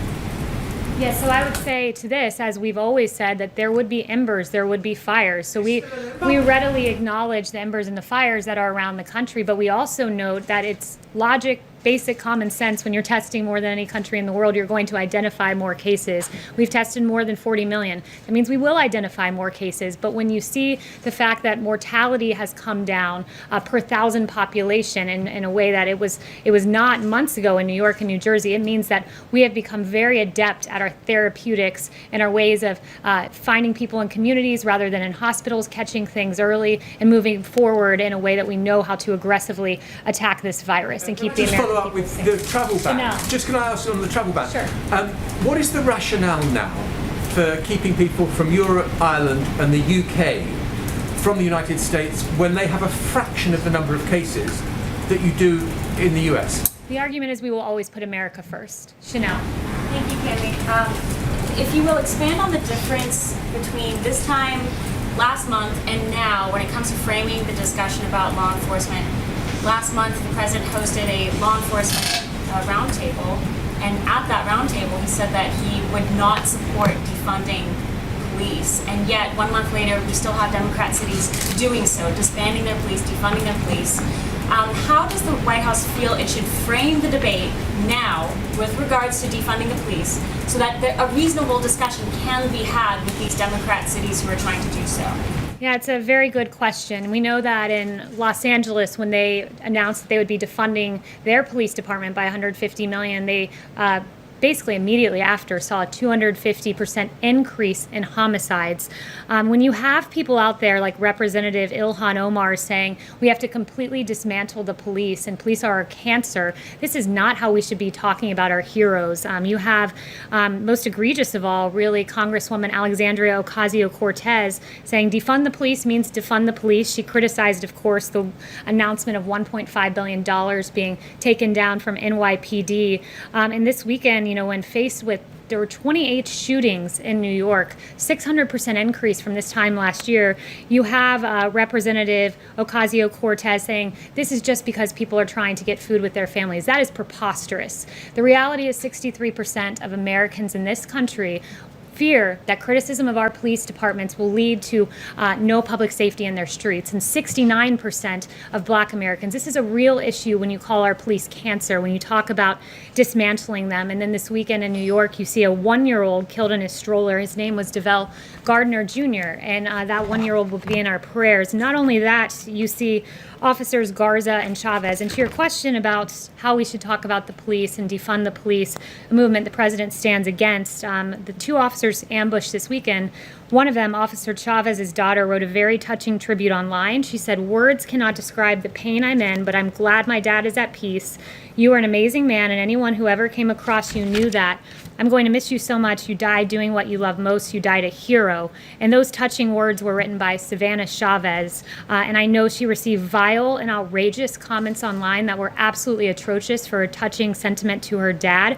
I want Savannah to know your dad is a hero. His police department should never be defunded because most of our police officers are good, hard-working men and women and heroes, much like Savannah's dad. We'll be praying for you, Savannah. Thank you, guys. Hello, everyone. This afternoon, President Trump will deliver remarks on rolling back regulations to help all Americans. Deregulation has been a top priority of this president. The president reversed the disastrous overregulation of the Obama-Biden administration. Under President Trump, 7 deregulatory actions have been taken for every 1 new regulation. This amounted to $50 billion in regulatory cost savings, and it is important to note that this deregulation agenda lowers the cost for every American. The cost of these burdensome regulations fall disproportionately and benefit disproportionately lower income Americans. So this president took action to roll back the burdensome regulations that harm low income communities and make sure that these lower income Americans are taken care of. For example, the president's deregulatory agenda will boost household income by $3,100 annually. Thanks to President Trump's rolling back of the Obama-Biden era CAFE standards, families will have access to cheaper cars.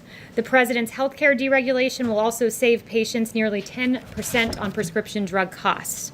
These real wins for the American people will disappear with a re-regulation agenda, which is why President Trump will continue to pursue his historic deregulation activity.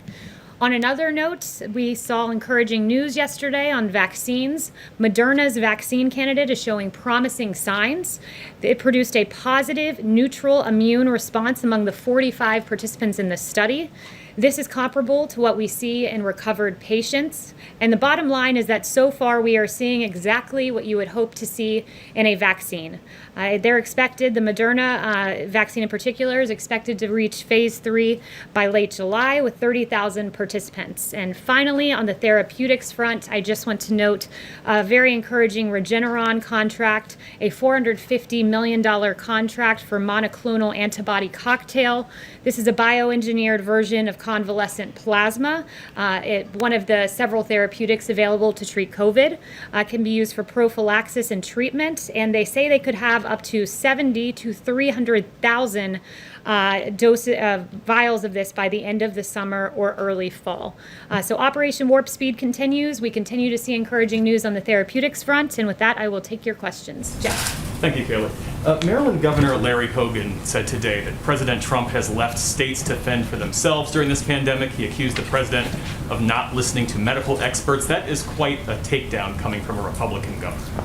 Yeah, it's really striking, his comments, especially when you compare them to his past comments. This is revisionist history by Governor Hogan, and it stands in stark contrast to what he said on March 19th, where he praised the great communication that the president has had with governors. On March 19th, he also said, thank you, there's been tremendous cooperation. And what is so striking to me about reading that op-ed is Governor Hogan begins with this dramatic April 18th scene where South Korea delivered tests, but just the day prior, he said something entirely different. He, in fact, thanked the president for the progress we've seen in federal and state coordination in recent weeks, and went on to praise testing capabilities. He said with regard to some of the top needs of states, including ventilators and testing capabilities. So 24 hours before this dramatic opening scene of his op-ed, he literally was praising the president of the United States for delivering on testing. And how do you explain that President Trump is trailing his opponent by double digits both nationally and in battleground states, with majorities disapproving of his handling of race relations and the coronavirus response? So that would be a question for the campaign when it comes to campaign polling. But what I would say is we believe this president has great approval in this country. His historic COVID response speaks for itself with delivering on ventilators and testing, leading the world in the amount of testing we've provided, therapeutics, the 13 vaccine candidates, the Moderna example that I pointed out to you. This president's response has been historic, and we believe his support in this country reflects that. But with pertaining to battleground polling or campaign-related polling, I'd refer you there. Yes. Kaylee, we've seen the president hold a range of public events this week, but none of those events have been focused on the coronavirus. Why not? The president's routinely focused on the coronavirus. I think you'll be hearing more about what we're doing in the coming week. He's hard at work. We talk about COVID every day from this podium. The task force is hard at work, and I'm glad you asked about COVID in particular, because I just want to read through some of the things that we are doing, which I think is most important than what we're saying is what we're doing. And the White House has engaged in travel. Dr. Birx to Louisiana, Mississippi, Alabama, Georgia, and South Carolina. I spoke with Dr. Birx this morning. She's in Georgia today, heading to South Carolina tomorrow. HHS has deployed 19 teams across the country. We identify not where we see embers, but pre that. We identify where we might see an emergence, and we send teams there to address it in advance. So we're proactive. Dr. Birx routinely sends real-time data to governors. She gives them governors' reports on remdesivir. We've surged it to Texas, Florida, California, Arizona. 65,000 vials went to these 4 states, and we're also surging testing sites. So we're doing stuff each and every day. But Kaylee, surely you would agree this is the biggest challenge facing the public right now. Why aren't we seeing it as the president's biggest public priority? The president's focusing on a lot. Look, the president just yesterday held a big press conference, if you will, or in a veil in the Oval Office about MS-13. COVID is something that we're focused on. It is a top priority of this administration. It's why the task force meets. It's why I mentioned to you we're taking all those steps. But there are other things the president has to focus on, namely Democrat cities not controlling their streets, namely the mayor of Chicago, people dying on the streets of her city every weekend, and the president sent her a letter saying you must secure your city. The president's involved in Operation Legend in honor of Legend Taliaferro, a young man who lost his life, sending federal assistance to St. Louis, a city that has asked for our help, and he's shown up. The president's focused on MS-13, who tragically maimed and killed those 2 young little girls, and he's held their killer accountable, the leader of that ring. So the president's focused on COVID. It's a top priority. He's focused on the violence in the streets. He's doing a lot of things at once, and that's the great thing about the Trump administration. Quickly, when's the last time he attended a task force briefing? The president is briefed on coronavirus each and every day. Yes, Darlene. Thank you. Does the White House agree that it's not helpful for people to wait 7 days or longer to get the results of their coronavirus tests? And is the White House going to do anything to try to shorten those wait times so that people can get their results sooner? So we've done more than any country in the world on testing. There's no doubt about that. 42 million tests. The country with the next highest number is India at 12 million. There are various different types of tests in this country. Some take longer to process than others, but we have surged testing to the states. We encourage them to use it to their best ability and to process those tests as quickly as possible. Yes, Okay, we do. thank you. To follow up on that, it's not just about the quantity of testing, it's about the quality of testing. So is the administration doing anything specifically to make all the tests out there return quicker results? Because, you know, a lot of health experts are worried that when people have to wait 7 days or longer, they're out here spreading the disease unknowingly. So as I noted, there are several different types of tests. There's the Abbott Rapid Response Test. There are other tests that take longer. Dr. Birx and Admiral Joie are constantly out there advising on testing and how to process these tests. Ultimately, we can give the states the supplies, but they've got to use them in the best way possible to get results as quickly as possible. But rest assured, our team's fully engaged, from Admiral Joie to Dr. Birx and others. And Admiral Joie shared with me, we have 552 sites testing in America in 48 states and the District of Columbia. 65% of these sites are located in counties with moderate to high social vulnerability, and 201 additional sites will be going live this week, and that's on top of the 1,300 federally qualified health centers that are out there testing as well, and the commercial testing sites at CVS. I have another question. Kaylee, in an interview with CBS News, President Trump said more white people are killed as an answer to why black people are still being killed by police officers. But by population percentages, black people are about 3 times more likely than white people to die in a police encounter. If the president won't even acknowledge that, how can he fix the problem? The president has routinely acknowledged and expressed the absolute atrocity of the case of George Floyd, and his heart goes out to that family still. He was noting a fact that there were, when you look at unarmed killings with police interactions in this country, that you had 9 unarmed black individuals who were fatally shot and 19 unarmed white individuals. That's down from 38 and 32 respectively in 2015. So the numbers have actually come down since the Obama administration. He was making that point, but one point he wants to strongly make is this, that black men and women who die of homicide, they are likely to die of homicide at 8 times greater than that of white individuals and Hispanics combined. That's the rate combined. So that's an extraordinary thing that we want to look at. I've listed for you the names of these kids who have died across this country. It is unacceptable, and under this president, he'll take action, and the derelict mayor of Chicago should step up and ask for federal help because she's doing a very poor job at securing her streets. Talking about people Yes. who are dying at the hands of police Yes. officers. Is the president considering travel bans for members of the Communist Party to enter the U.S.? And is he concerned about escalation of tensions with China? So I have no announcements on that front, but rest assured we keep every option on the table with regard to China. Has he ruled out any options at all? He's not ruled out any options with regard to China. Yes. Jeff. Thanks, Kaylee. Does the White House have a reaction to the hacking of Twitter last night? And do you have any broader concerns, or does the president have any broader concerns about using that platform to issue not only his own opinions, but official policy pronouncements, given its apparent vulnerability to hacking? Yeah, so I spoke with Dan Scavino before coming out here. My team did, and Dan has been, and his team in digital have been in constant contact with Twitter over the last 18 hours to keep Twitter secure, the president's Twitter feed. The president will remain on Twitter, but his account was secure and not jeopardized during these attacks. Okay, and just one follow-up to Luigi's question. I guess I didn't follow the data that you were just referring to. Are you saying that the president did have data to back up his claim that more white people are killed by police officers than black people? Yeah, and I've already read out that data to you. I don't think we followed it. I I've didn't. already read out that data to you, and you can go fact check on the Washington Post. Yes. Kaylee, 2 quick questions. First, Congressman Steve Watkins of Kansas has been charged with 3 felonies in a voter fraud case. Obviously, the president campaigned with him in 2018, and he's repeatedly expressed concern with voter fraud. So, does he have a reaction to that? That's the first I'm hearing of that. I haven't spoken to the president of it. He does have very real concerns about voter fraud, and he's mentioned several of those. And there's yet more information that there is rampant voter fraud when you have mass mail-in voting. In 2016, as the president has noted, about 1% of absentee ballots nationwide were thrown out, and it could be much higher this year as many people vote by mail for the first time. That's one of the flaws with mass mail-in voting. But beyond that, we've seen a number of reports out of New Jersey that found a U.S. Postal Service vehicle that may have been carrying mail-in ballots that were that was caught on fire, this truck.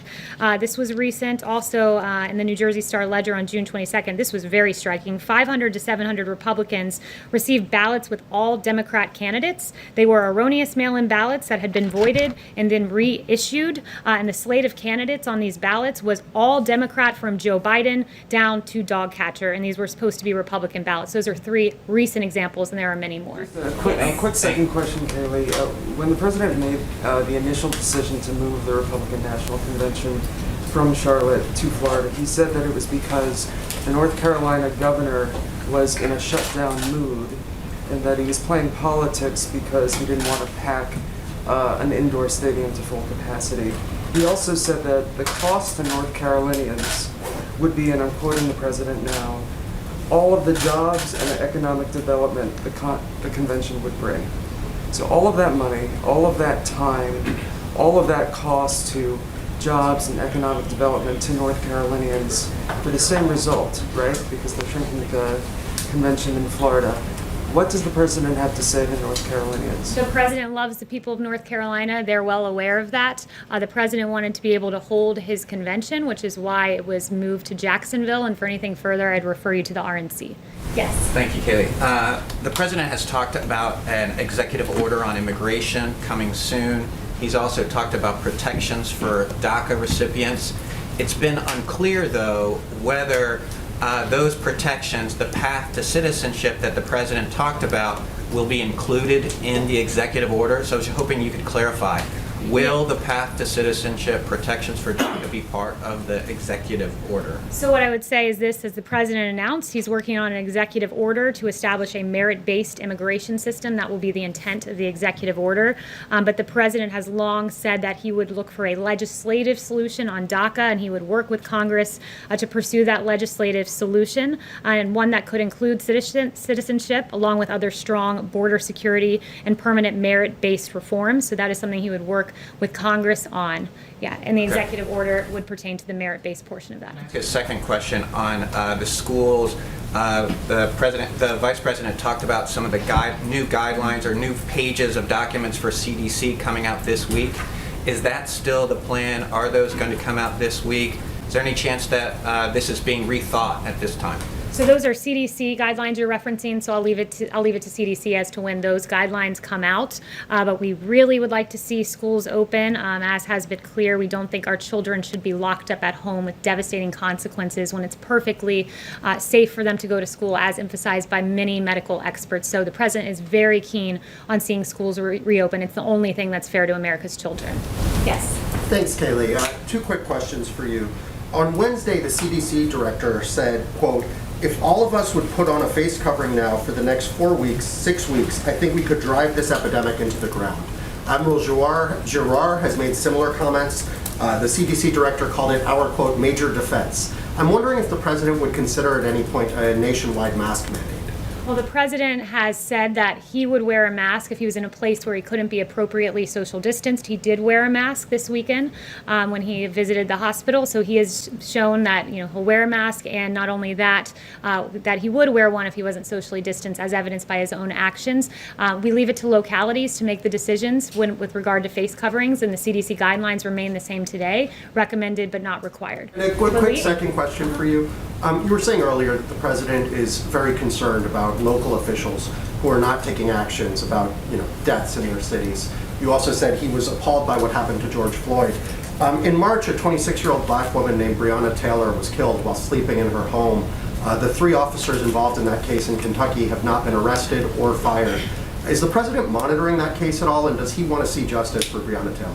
Yeah, I won't weigh into that other than to say I'd refer you to the DOJ, who takes federal action where necessary, where the facts merit, but our hearts grieve for Breonna Taylor's family. Thank you. Another question on China. President Trump is the only U.S. president to have stood strong against China, which is of great comfort to countries like India and his other allies in the Asian neighborhood.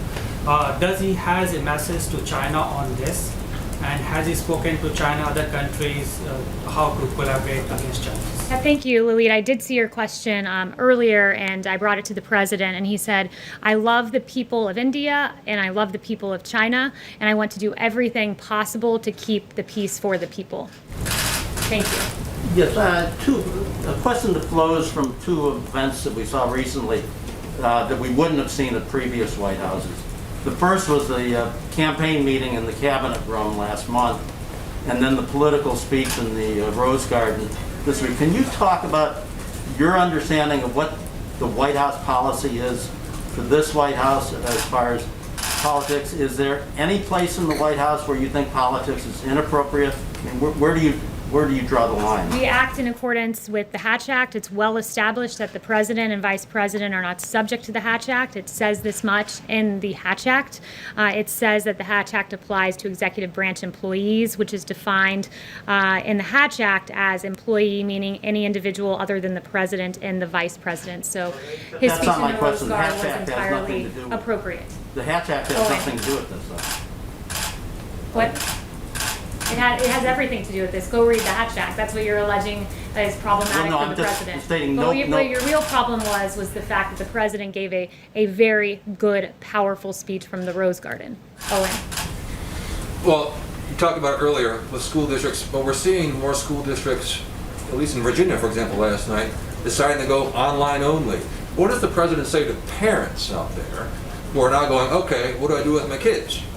Yeah, the president has said unmistakably that he wants schools to open, and I was just in the Oval talking to him about that. And when he says open, he means open and full, kids being able to attend each and every day at their school. The science should not stand in the way of this. And as Dr. Scott Atlas said, I thought this was a good quote. Of course we can do it. Everyone else in the Western world, our peer nations, are doing it.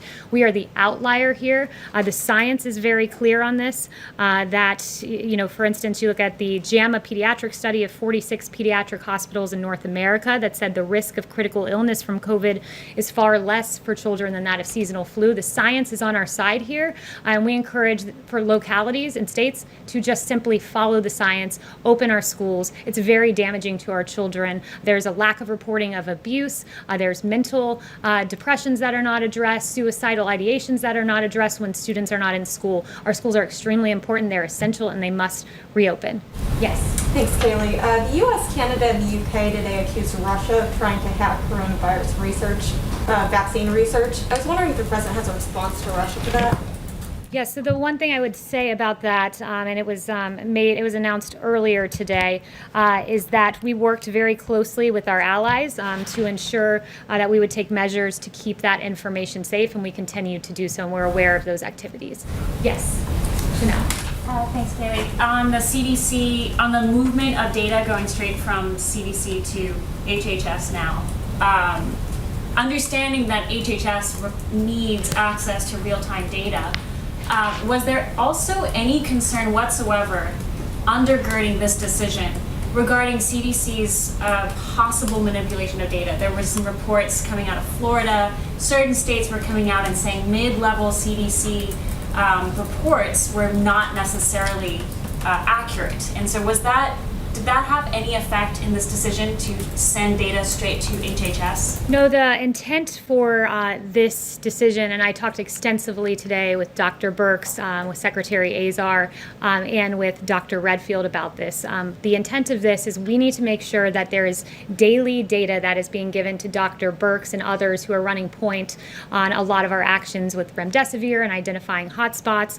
And I would point out, and I just want to explain this because I think there's been some confusion in the press, that there are two methods of data collection. The one is the National Healthcare Safety Network, and this is a CDC system, and this is where hospitals voluntarily report their data, and about 81% of hospitals were reporting their data. So we don't need 81% of hospitals reporting data. We need 100% of hospitals reporting data because it is critical that Dr. Birx and others receive the daily admissions, ICU use, and PPE numbers, and when you're only getting 81% 19% of hospital data. That means you've got 19% of hospitals that were unaware of their needs. So what happened is we also have a second method of tracking this data, and it's the TeleTracker database, and this is an HHS system.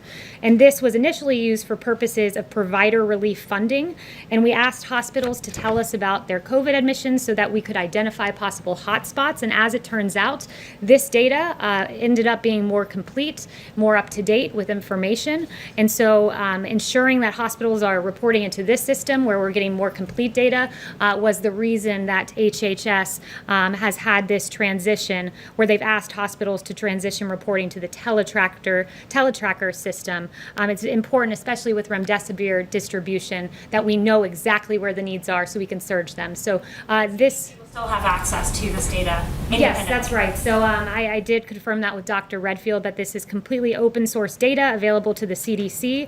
Secretary Azar says we insist that they use it, and no one, and Dr. Redfield confirmed this, no one is taking access or data away from the CDC, and that data is routinely published so that the American people are fully informed. Yes? So I wanted to follow on that briefly. There's been some complaints, particularly among independent modelers who are using the CDC data that was updated daily to sort of put out their public models, some of which the White House has relied on, that now those dashboards have been taken down. So I'm wondering if the administration would sort of commit to making the broader database of it more available to the public. The CDC database is the public data that's been out there. It'll continue to be public. It should be public. And this is all about getting more data out there, not less data, and ensuring in particular that our doctors get that daily data. And one thing that I'd also like to point out for everyone is just with regard to testing. We've done more than 42 million tests, as I noted. The second highest number is 12 million from India. We're leading the world in testing. It's a very stark contrast, and the president mentioned this yesterday, so I just wanted to put some additional information out there. It was actually CBS reporting that in 2009, under Obama-Biden, quote, and this is CBS reporting, CDC abruptly advised states to stop testing for H1N1 flu and stop counting individual cases. So while this president surged testing under the Obama administration, they stopped testing entirely. And Ron Klain, Vice President Biden's former chief of staff, said this: "It is purely a fortuity that H1N1 isn't one of the great mass casualty events in American history. It had nothing to do with us doing anything right." This is former VP Biden's chief of staff. It just had to do with luck. Contrary to that, this president led the world in testing, led the world in ventilators, redistributing ventilators, 4 therapeutics, 13 vaccine candidates, 1 going into phase 3 clinical trial. This response has been extraordinary and historic. We didn't pause testing, the Obama-Biden administration did, and that was a shameful decision. Thank you. Good morning, everyone. By any objective standard, the violence, chaos, and anarchy in Portland is unacceptable. Yet Democrats continue to put politics above peace while this president seeks to restore law and order. Governor Kate Brown, a Democrat governor of Oregon, said that the president should, quote, stop playing politics, called law enforcement officers secret police, and likened it to, quote, a dictatorship. The governor also called on the president to get his officers off the streets.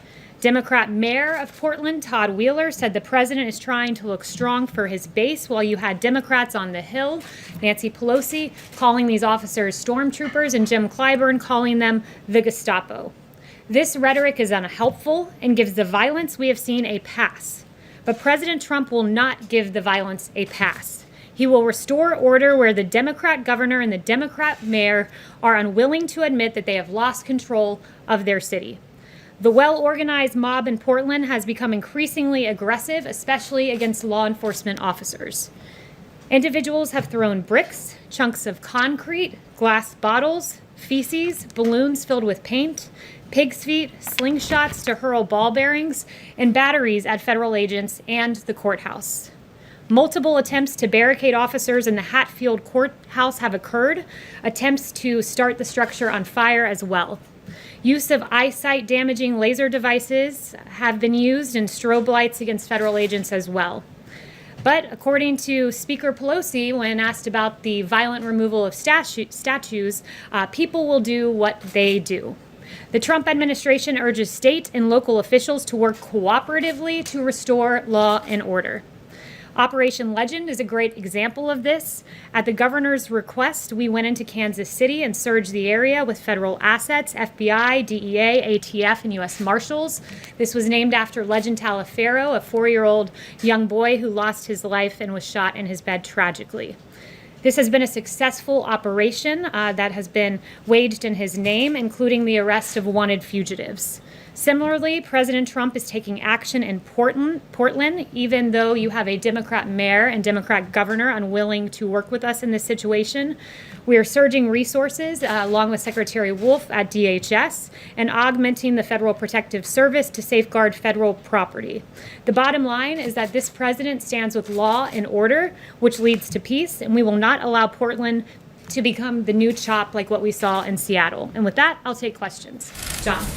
Kelly, 2 questions on Portland. One, the case of Navy veteran Christopher David, who went down because he said he wanted to talk to the law enforcement officers and ask them about the oath of office that they took. He was, as people saw on videotape, he was beaten with a baton. He had pepper spray sprayed in his face. He now has 2 broken bones in his hand. Is the president aware of what happened to this Navy veteran graduate of the Naval Academy? And does he condone that kind of action by these law enforcement officers? Yeah, I'm aware of the details of that situation. Haven't heard the audio of the video, though I've seen it, and I'd refer you to DHS about the extenuating details. We always encourage the appropriate use of force, and we also encourage those in the area to remain peaceful towards our law enforcement officers. And my second question is, where in the Constitution does the president derive the authority to send federal law enforcement officers to the streets of American cities against the will of the elected officials in those cities? Yes, well, what you're referring to is Portland, and 40 U.S. Code 1315 gives DHS the ability to deputize officers in any department or agency, like ICE, Custom and Border Patrol, and Secret Service, quote, as officers and agents. They can be deputized for the duty of, in connection with the protection of property owned or occupied by the federal government and persons on that property. And when a federal courthouse is being lit on fire, commercial fireworks being shot at it, being shot at the officers, I think that falls pretty well within the limits of 40 U.S. Code 1315. So that's a matter of protecting federal property, like federal courthouses in the case of Portland. Does he see limitations to that power? And how far does that power extend into the streets of the city of Portland? What are there limitations on that? So under that authority to protect a federal property. Under the law, we believe that agents can conduct investigations of crimes committed against federal property or federal officers. And in the case where you have someone shooting off a commercial-grade firework and then running across the street, we don't believe that extends past our jurisdiction. Yes. Haley, thank you. Yesterday, the president tweeted out an image of himself wearing a mask. He said that wearing a mask is an act of patriotism. No one is more patriotic than him. Then just hours later, he was spotted at the Trump Hotel not wearing a mask. Why did it take him so long, first of all, to be seen wearing a mask in public? And why the mixed messaging on this critical health issue that his own top health officials have said is critical to fighting this pandemic? The president's always been consistent on this, that masks, according to the CDC, are recommended but not required. He has said that he would wear one in the case he couldn't appropriately socially distance. And he wore one and put up the picture on Twitter, as you saw. Does he think that it's important to lead by example on this issue? Well, the president has led. He's been consistent, even going back to March 31st, when he said, then my feeling is if people want to do it, there's certainly no harm to it. But he hasn't done it, Haley. He hasn't worn a mask. And so it's sending, is it not mixed signals? The president wore a mask in May. The president wore a mask at Walter Reed out of an abundance of caution. But as I've made clear from this podium, the president is the most tested man in America. He's tested more than anyone, multiple times a day. And we believe that he's acting appropriately. Let me ask you about the federal stimulus, if I might. Negotiations are ongoing. Why is the White House blocking Republicans' request for more funding for testing and contact tracing? Senator Roy Blunt saying it just doesn't make sense. I think that's just wrong. So no one is blocking any money from testing. One of the things I would add is that this is an ongoing negotiation. We're just in the early days of that. Currently in federal coffers, we have $10 billion, that's with a B, unspent, that is allocated for testing. And we want to ensure that in phase 4, there is money that is targeted for testing in the way that makes most sense. Republicans say they need that money. Is the president willing to come to the We're willing to put in money for targeted testing that makes sense, not just dumping money into a pot that already contains $10 billion. Haley, there's very little support in Congress for a payroll tax cut, but the president keeps pushing for it. Why is that so important to him? How does a payroll tax cut help the 25 million Americans out of work when they're not getting a paycheck? Well, there are a number of things we're looking at for phase 4. And one of those things is unemployment benefits, where, as Secretary Mnuchin said, we want this to be completed before July 31st, the date that runs out. We don't want something to be an incentive where someone gets overpaid and has a disincentive from going back to work, where they get paid more on unemployment benefits than at work. So we want to be cautious about that while making sure that those unemployed are taken care of. But the payroll tax in particular goes to some of our hardest working Americans, the people that it benefits. If you look at the tax structure, are middle income and low income workers. And not only that, there's an incentive on the employer side with a payroll tax holiday that encourages them to hire more too, because it reduces their burden. So it's a very smart policy. But those are people who still have jobs, so wouldn't it be more important to focus on the people who don't if you're worried about the overall cost of this stimulus? We can focus on a number of things at once, and part of that's a payroll tax for middle and low income Americans who are out there working each and every day and making their way through as best they can. It also means unemployment benefits. It also means direct payments to Americans. So we're looking at all of that, and we would like to see all of that. The second question on the briefing today at 5 o'clock, should we expect to see members of the coronavirus task force? Will Dr. Fauci, will Dr. Birx be there? You'll have to tune in to see. Yes. Thank you. On Portland, on sending agents to Portland, as well as plans for Chicago, why are these the right people to send? My understanding, these agents often work on human smuggling, drug trafficking, things like that. Do they have the right skill set, whether it's gun violence in Chicago or quelling unrest in Portland? Well, first, let me add, they haven't been sent to Chicago. These DHS officials are currently in Portland protecting a courthouse. We do believe they're the right individuals for that, as does 40 U.S.C. 1315, the United States Code. It's egregious what's happening. The frequency jammers, the pellet and air rifles in Portland, it's being depicted as this peaceful scene. I can assure you it's anything but that, where you've had barricades trying to keep officers in the Hatfield, courthouse, injury to a Border Patrol team member's leg, injuries to the head, shoulder, and back of a deputy U.S. Marshal. A U.S. Marshal impaled his right hand on a board filled with nails set out by the protesters. This is not a peaceful scene. I'm very thankful to our U.S. Marshals and ATF and others who are acting in accordance with a statute and protecting a federal building, and doing so at great cost to themselves. Yes. Thanks, Haley. I have 2 questions for you on the stimulus. First, since you guys are committed to the payroll tax cut, that seems to be driving up the price tag of the whole package. So is the White House view the $1 trillion figure that's been cited by GOP leaders as a hard cap? Are you willing to sign something that would spend more than that? These are all preliminary discussions, so I'll leave it to the negotiators to decide. The $1 trillion number was cited by Secretary Mnuchin yesterday. But look, this is the beginning stages. We're looking at a number of things, but the president was very clear that he would like to see a payroll tax in there, along with liability protections, tax credits for businesses to bring people back to work and to have safe work environments, and of course, $70 billion for schools to reopen safely, at least $70 billion. And then on the testing piece, what are the long wait times that we're seeing for tests around the country suggest that we do need a massive influx of testing beyond what's unspent, and that the federal government should take more control of the country's testing program? So we do want to see more testing funding, but we want it to be targeted in a way that it gets to the right people who need testing at the right time, not just dumping money into a bucket. So we want more money. We want it to be targeted. But I'm glad you brought up the timing of the testing. I talked to Dr. Birx, and she's very encouraged by the pool testing that's being worked on. You can run 4 to 5 times as many tests in the same period of time by decreasing turnaround times at a minimum of 2/3. So if you took 3 days to get a test result, it goes down to less than 1. If it took 6 days, it goes down to less than 2. And it's more labor intensive, so they would need to hire additional personnel, but CMS is funding the test at about 4 times the actual test cost to ensure technicians and PPE requirements can be met. So we are seeing encouraging signs on that front. Yes. Thank you, Kaylee. Just going back to the Portland situation, what is sort of the policy justification for federal officers not identifying their agency and their arrest authority when they take a protester into custody?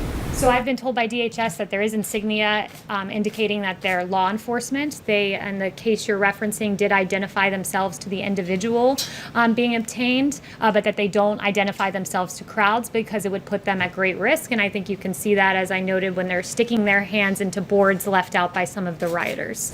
Yes. Hey, Kaylee. On June 16th, a little more than a month ago, the White House, via the Vice President, published an op-ed in the Wall Street Journal.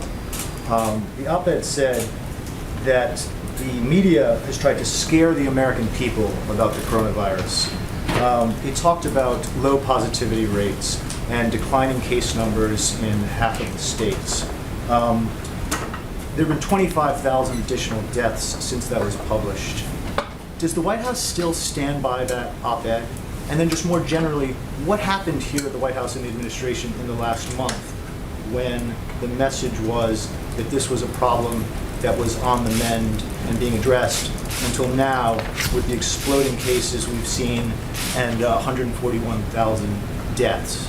Well, the White House has always been very clear-eyed that as we reopen, we would see embers and in some cases fires. We've been very aggressive in addressing that, sent out 19 teams to go to emerging hotspots. Dr. Birx has been to 9 states. She does a lot of extraordinary work on that front. So we've been clear-eyed that as we reopen, we would see embers and sometimes fires, but we're encouraged that when you look at case fatality, for instance, we're below the European Union, we're below the average of the world, and I think that that speaks to our incredible work with therapeutics and our incredible work with testing, 46 million tests. The number 2 in testing in the world is India at 13.79 million. Do you still see the main problem, as the op-ed pointed out, as the media trying to scare the American people over coronavirus? I think in many cases the media has tried to scare the American people. I think there's been a deficit in reporting about the cost of staying shut down, for instance. When you have the fact that the American Cancer Society saying that during the pandemic we saw an 80% drop in cancer cases being identified, there are real costs to a draconian extended shutdown, and you never heard the other side of the health equation. You never heard that mammograms were down by 87% and colonoscopies down by 90% and drug overdoses going up month after month through the lockdown. So it was the right decision to make. The president saved 3 to 4 million lives, but it's important to note the other side of the health equation about what extended lockdowns do to the American people. Yes. Yeah, the president says he wants to send these forces to other cities like Chicago. Cities that where the federal property isn't necessarily under attack. What are they going to do when they get to Chicago and these other cities with higher crime rates, higher shooting rates, higher murder rates? If the president's worried about that, what are they going to do? What are they going to arrest people with? I think you're getting ahead of the president here.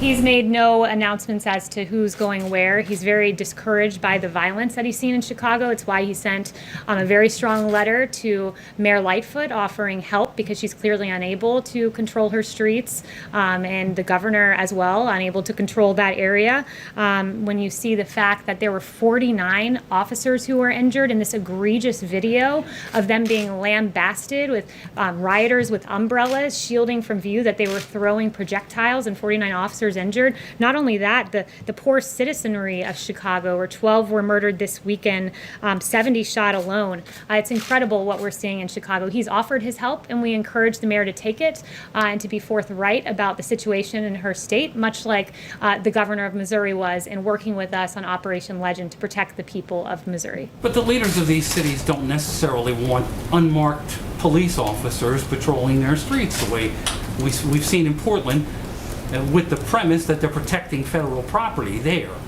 The leaders in these cities don't want this sort of paramilitary police They're force. offered the assistance of DOJ, as was done, where you've had FBI surge in the case of Operation Legend.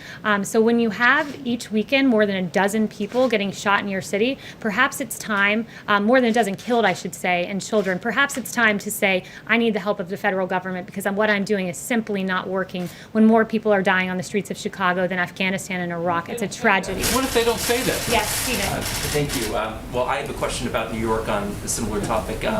Yesterday, President Trump mentioned the spike in violent crime in New York and said, quote, if the governor is not going to do something about it, we'll do something about it. And I'm curious if you could explain why he's saying that the governor should do something about it rather than the mayor, and if you could also elaborate on what President Trump would be willing to do. Well, he thinks the mayor and the governor should work together to take control of the streets of New York City, where in some places we've seen 600% surge in violence over last year. So he thinks they should work together. It's ultimately the power of the mayor to enforce and the governor to enforce the police power of their states. That power rests with them, but they can partner with the federal government in the event they're unable to control the violence in their cities. And that's certainly what we've seen from Mayor de Blasio, who seems to have not a hard time criticizing police officers, but an awfully hard time controlling the streets of New York City. Yes. Hi, Kate. Thanks so much. I have two questions on Nixon Cooler for today, one for myself and one for a colleague who cannot be here because of social distancing. Governor Gavin Newsom was one of the few Democratic governors to bring in the National Guard and arm them after the riots and looting in early June, as compared to Seattle, where they didn't arm the National Guard. The Guard was posted at Los Angeles City Hall as a show of force, and within days the violence had quelled. Why not just invoke the Insurrection Act and have a big show of force rather than these more secretive operations? So I'll leave that to the president. We don't have secretive operations going on. It's very clear what's going on in Portland. It's very clear what's happening in Kansas City. But with regard to the Insurrection Act, look, we believe that it should be governors and mayors doing what they have the constitutional power to do. The police power rests with them. So it's up to this president whether he ever decides to invoke that. But governors and mayors really need to step it up, particularly in Democrat cities where Democrat streets are out of control. And then the one for my colleague, John Gizzi at Newsmax is asking, what are the president's thoughts on John Kasich supporting Joe Biden in his plans to appear at the convention? What was for that? him? I didn't hear the last John Kasich is supporting Joe Biden, and he plans to attend the convention and support the Democratic convention. So that would be a question for the campaign, but this president's quite proud of his record in the Republican Party and quite proud to have the support of 96% of the party, more than any predecessor in the history of the Republican Party. Yes. Thanks, Kaylee. You said earlier that the president was tested multiple times a day. We knew he was tested daily, but can you elaborate on that? How many times a day is he tested? He's tested often. I'm not going to read out exactly how many times he's tested a day, but sometimes it is more than one time a day. Yes. Yesterday, the president said that when he was previously doing briefings, we had a lot of people watching, record numbers watching in the history of cable television. And I was wondering if ratings are factoring into his decision to restart the briefing, and if he is the best person to get accurate information about the virus out to the public, given previous statements at briefings like his speculation that disinfectants inside the human body could work as a treatment, which medical experts say is not the case, and claims that the virus will just disappear. Well, the president is the right person to give information to the American people. He was elected by the American people. He's been a leader on this. The fact that we've outproduced on ventilators, so much so that we have an extraordinary number in our stockpile, and we're giving ventilators out to the rest of the world, that we lead the world in testing, 46 million tests, more than that at this point. The fact that he's broken down bureaucracy to get a vaccine into phase 3 clinical trial, that because of him we have remdesivir and convalescent plasma and dexamethasone and other therapeutics. He's the right person to give the information to the American people, and boy, does he get the information to a lot of the American people during his briefings, as noted by the ratings, as he himself pointed out. Yes. The U.S. Trade Representative is planning additional tariffs against Europe in the old dispute about aerospace subsidies. Is the president committed to impose additional sanctions, considering that Europe would answer with additional sanctions, tariffs as well? So since that's pre-decisional, I won't get ahead on any administration announcements on that front. Yes. Kaylee, I have a couple of questions. The first one is the president in the last few hours tweeted about the concerns about mail-in voting. So he's obviously concerned about the integrity of the U.S. election.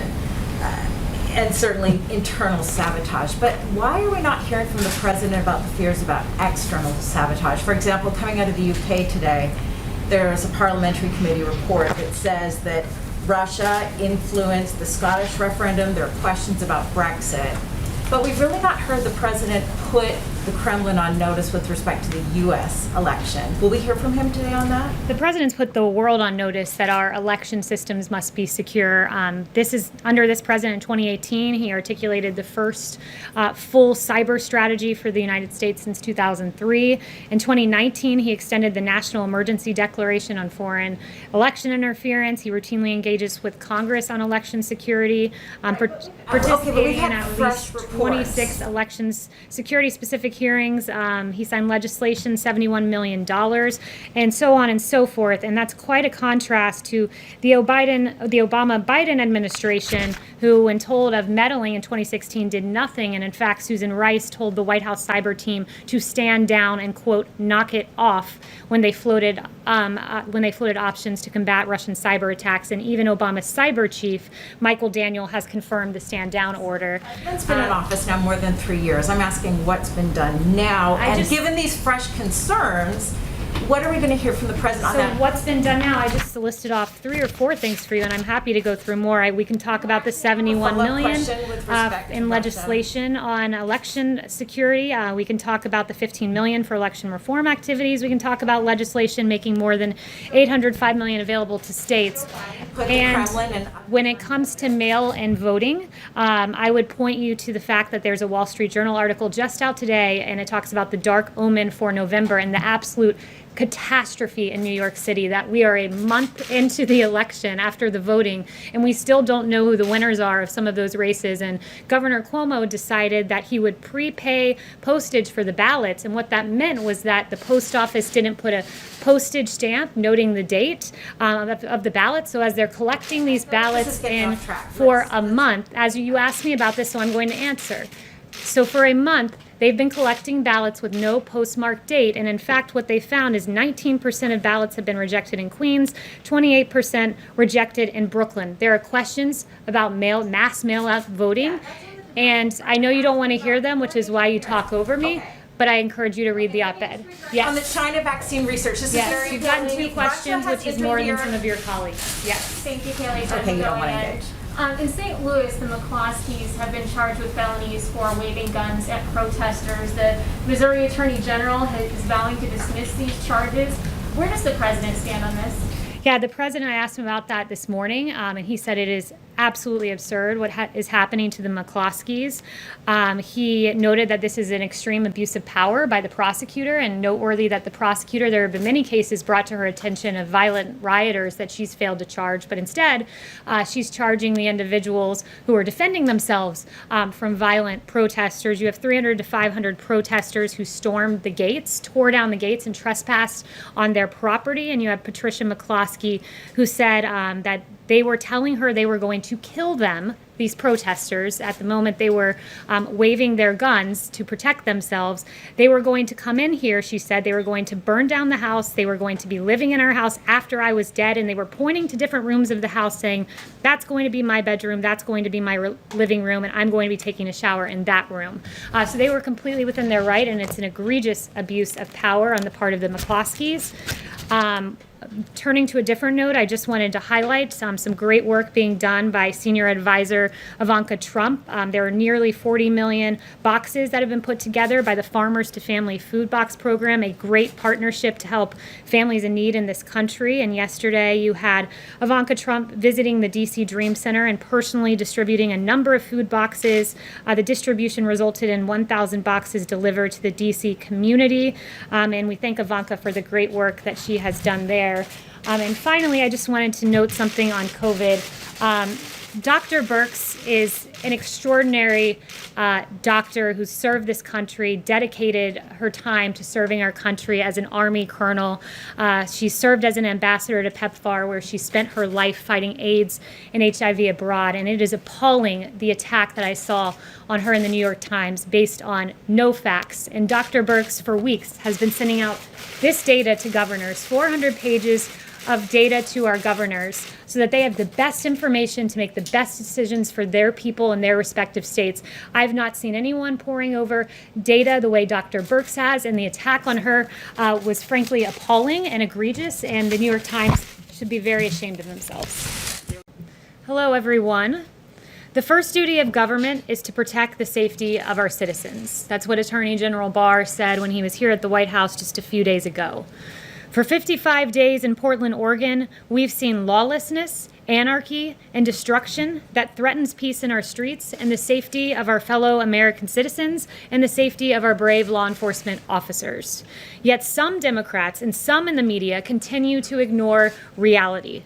As Portland's Democrat Mayor Ted Wheeler tweeted, quote, "What I saw last night was powerful in many ways. I listened, heard, and stood with the protesters, and I saw what it means when the federal government unleashes paramilitary forces against its own people." That was a quote from the Democrat mayor, who quite literally stood in the middle of a riot as violent protesters attacked a federal building. That is appalling, and Mayor Wheeler's clearly failing at his duty to protect his streets and his city there in Portland. The federal government has a sworn duty to uphold the laws of the United States. Through field offices and federal facilities across the country, these agents protect and serve the American people. Yet the rhetoric of the left undermines our justice system, with Nancy Pelosi calling them stormtroopers, Jim Clyburn calling them the Gestapo, and Wheeler using the term paramilitary forces. Under President Trump, violent crime rates in America finally began to fall. Rhetoric like this cannot be allowed to set us back. Augmenting the Federal Protective Service, guarding federal property in Portland, our brave officers have since augmenting them, I should say, our brave officers have faced all of these various things, like rioters barricading officers inside the Hatfield Federal Courthouse, trapping officers inside. A, quote, commercial-grade mortar firework was launched by rioters. A federal agent's hand was impaled by planted nails. Another federal agent was shot with a pellet gun, leaving a wound deep to the bone, and tragically, 3 federal officers were likely left permanently blinded by the rioters using lasers pointed directly at their eyes. These are not the actions of so-called peaceful protesters, and the Trump administration will not stand by and allow anarchy in our streets. Law and order will prevail, and I have a short video for you because I want it to be real what is happening right now in Portland. So if we could play that video, that'd be great.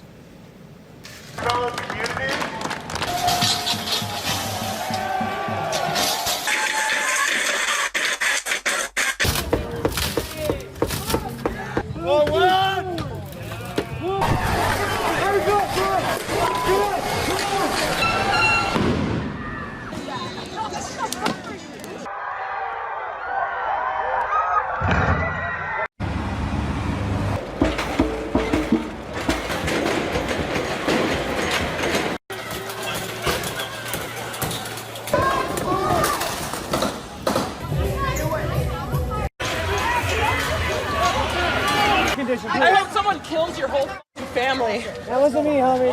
I hope they kill you too. I hope someone burns down your whole precinct with all y'all inside. Can't wait to see it. As you can see, that is anything but a peaceful protest, and this president will always stand on the side of law and order. And with that, I'll take questions. Yes. Stephen, thank you so much. I want to ask you about the convention, and then I have another question on foreign policy. First of all, has President Trump determined where he's going to or how he's going to deliver his speech? He said he was working on that yesterday. So he hasn't decided that just yet, but we have a number of really creative, exciting options that he's looking at. It's a question more for the RNC, but he's very excited about the prospect of what will come with the convention. And I want to ask you about something that he tweeted back in April. He said Joe Biden wanted the date for the Democratic National Convention moved to a later time period. Now he wants a virtual convention, one where he doesn't have to show up. Gee, I wonder why. Does the president regret that now? Well, as you know, I can't respond to Joe Biden. You'd have to ask the campaign about that. But the president, the circumstances changed in Florida where we intended to have the convention. As the circumstances on the ground changed, the president changed his viewpoint on having the convention in Jacksonville at that particular location. I wanted to ask you about the president's phone call with Vladimir Putin. Did the president raise the issue of Russian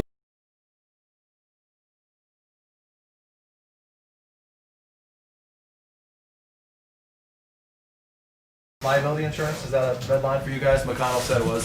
Thank you, guys. I think she'll address it. I'll take your questions in just a moment. The chief has to run to a meeting. But earlier this week, I just wanted to start off with an overview of what we've been doing on COVID. President Trump visited the great state of North Carolina to highlight the important work being done as part of Operation Warp Speed. And thanks to President Trump's leadership, the Trump administration has made substantial investments, including investing in multiple vaccine candidates, with several entering phase 3 clinical trials, including AstraZeneca, Moderna, and Pfizer, providing financial infrastructure for mass manufacturing of potential vaccines, guaranteeing doses of a vaccine will be available for distribution shortly after approval. The race for a coronavirus vaccine is truly moving at warp speed under President Trump. In addition, President Trump is leading on therapeutics. Over 140 clinical trials are now underway.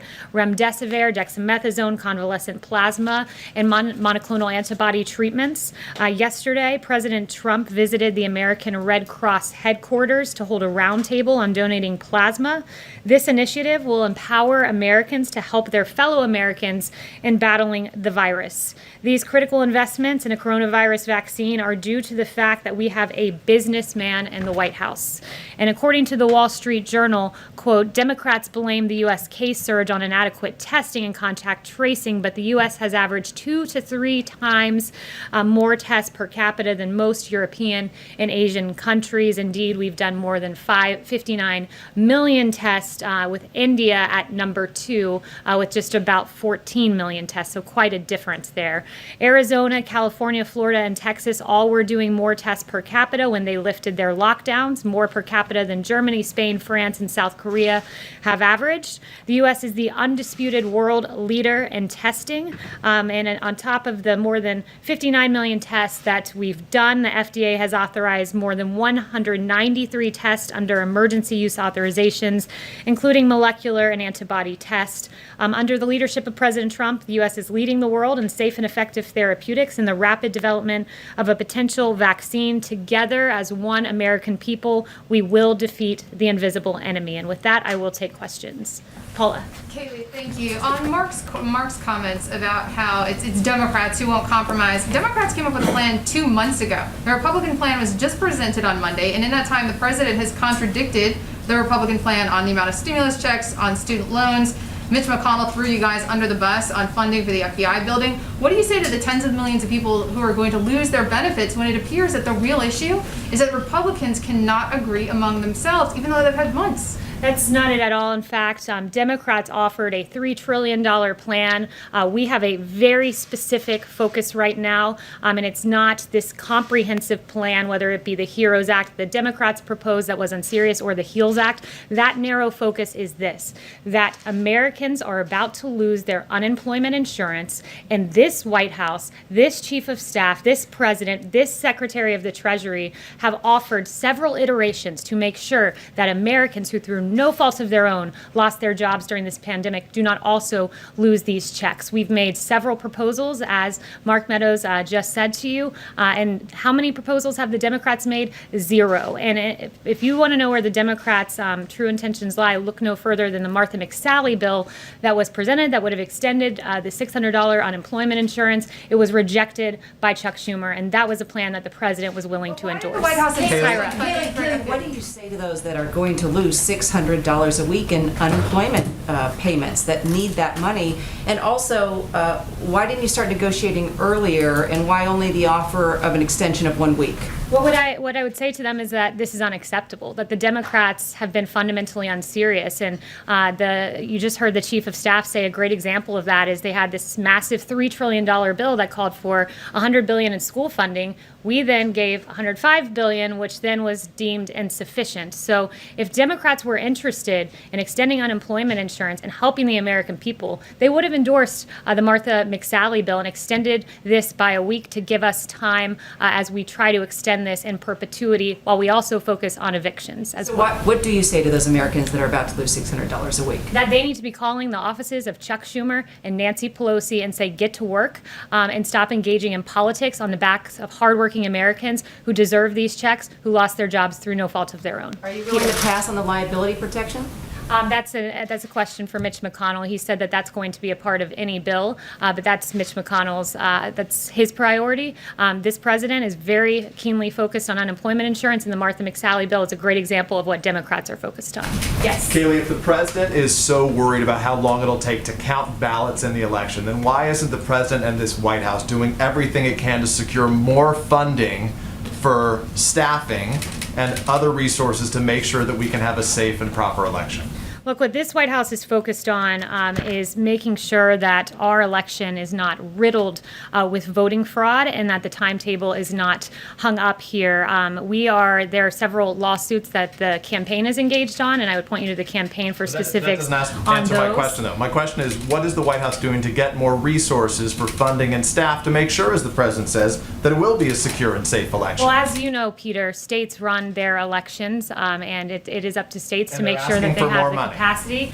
But what this White House is focused on is ensuring that what Jeffrey Toobin has said over at the New Yorker, CNN contributor, notably, New York's primary vote count chaos signals trouble for November. And as he noted, you want to talk about the president, but Jeffrey Toobin himself, Democrats control the state government of New York. They are responsible for creating the fiasco that is unfolding now, and that is certain to get worse in November. States need to get their acts together when it comes to elections. And as we see in New York, where we're 5 weeks out from that election, and in fact, we still don't know the outcome of a congressional race, and that is certainly not what we want to see. And I'm asking you November. about the president. You said, you asked why I was asking about the president. I'm asking about the president because you work for the president. I guess the question is more specific. Thank you, Kaylee.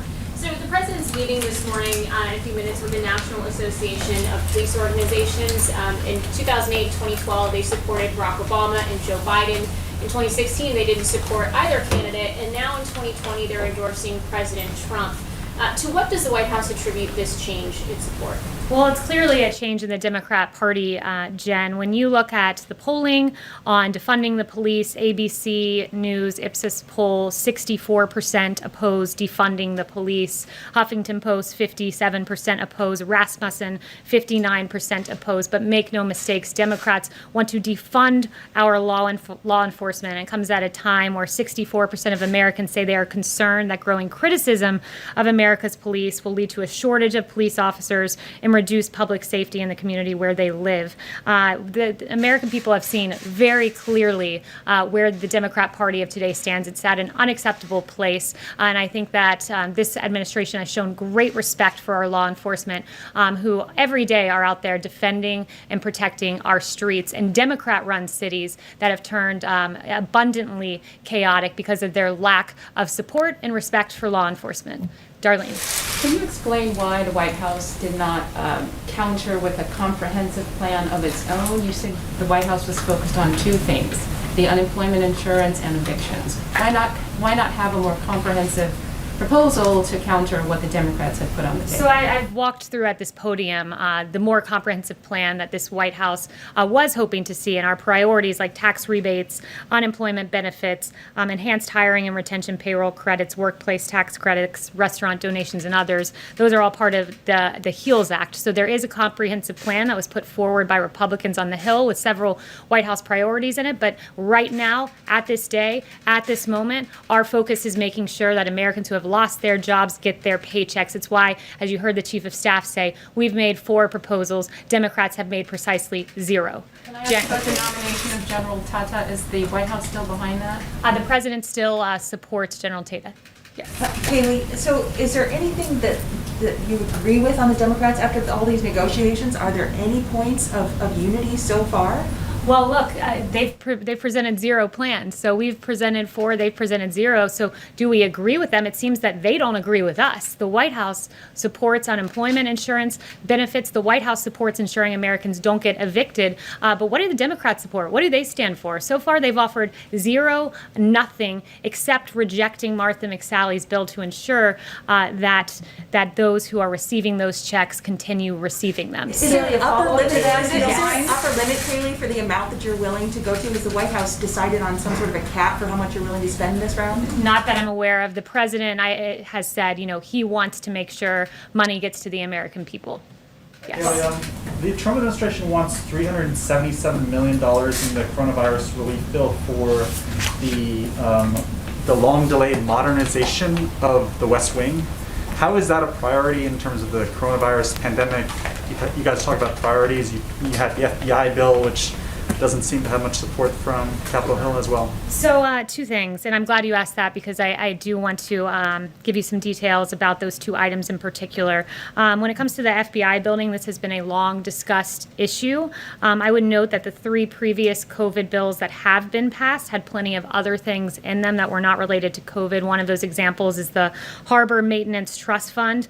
This is not a red line for us. It was a part of the initial bill, but it is certainly not a red line. The priority, as I've said several times so far, is unemployment insurance, making sure Americans do not get evicted. And then as it pertains to White House renovations, many of those pertain to safety protocols, filtration systems, enhanced communication ability, and needs that we saw that were highlighted during the pandemic. But make no mistake, a $377 million proposal will not stand in the way of ensuring that the American people get their checks. That is the priority, ensuring that Americans do not get evicted. That is our number 1, number 2 goals. Thank you, Kaylee. I just wanted to confirm reports that Mark Meadows actually made an offer to extend unemployment insurance by 4 months. I haven't spoken to him on that precise proposal, but as he's mentioned, there were 4 that were made. Maybe a follow-up question then. I want to change gears and talk to you about Twitter. We reported yesterday that the Israeli government wrote to Twitter's CEO asking him to remove tweets from Iran's supreme leader, Ayatollah Khomeini, calling for the genocide of the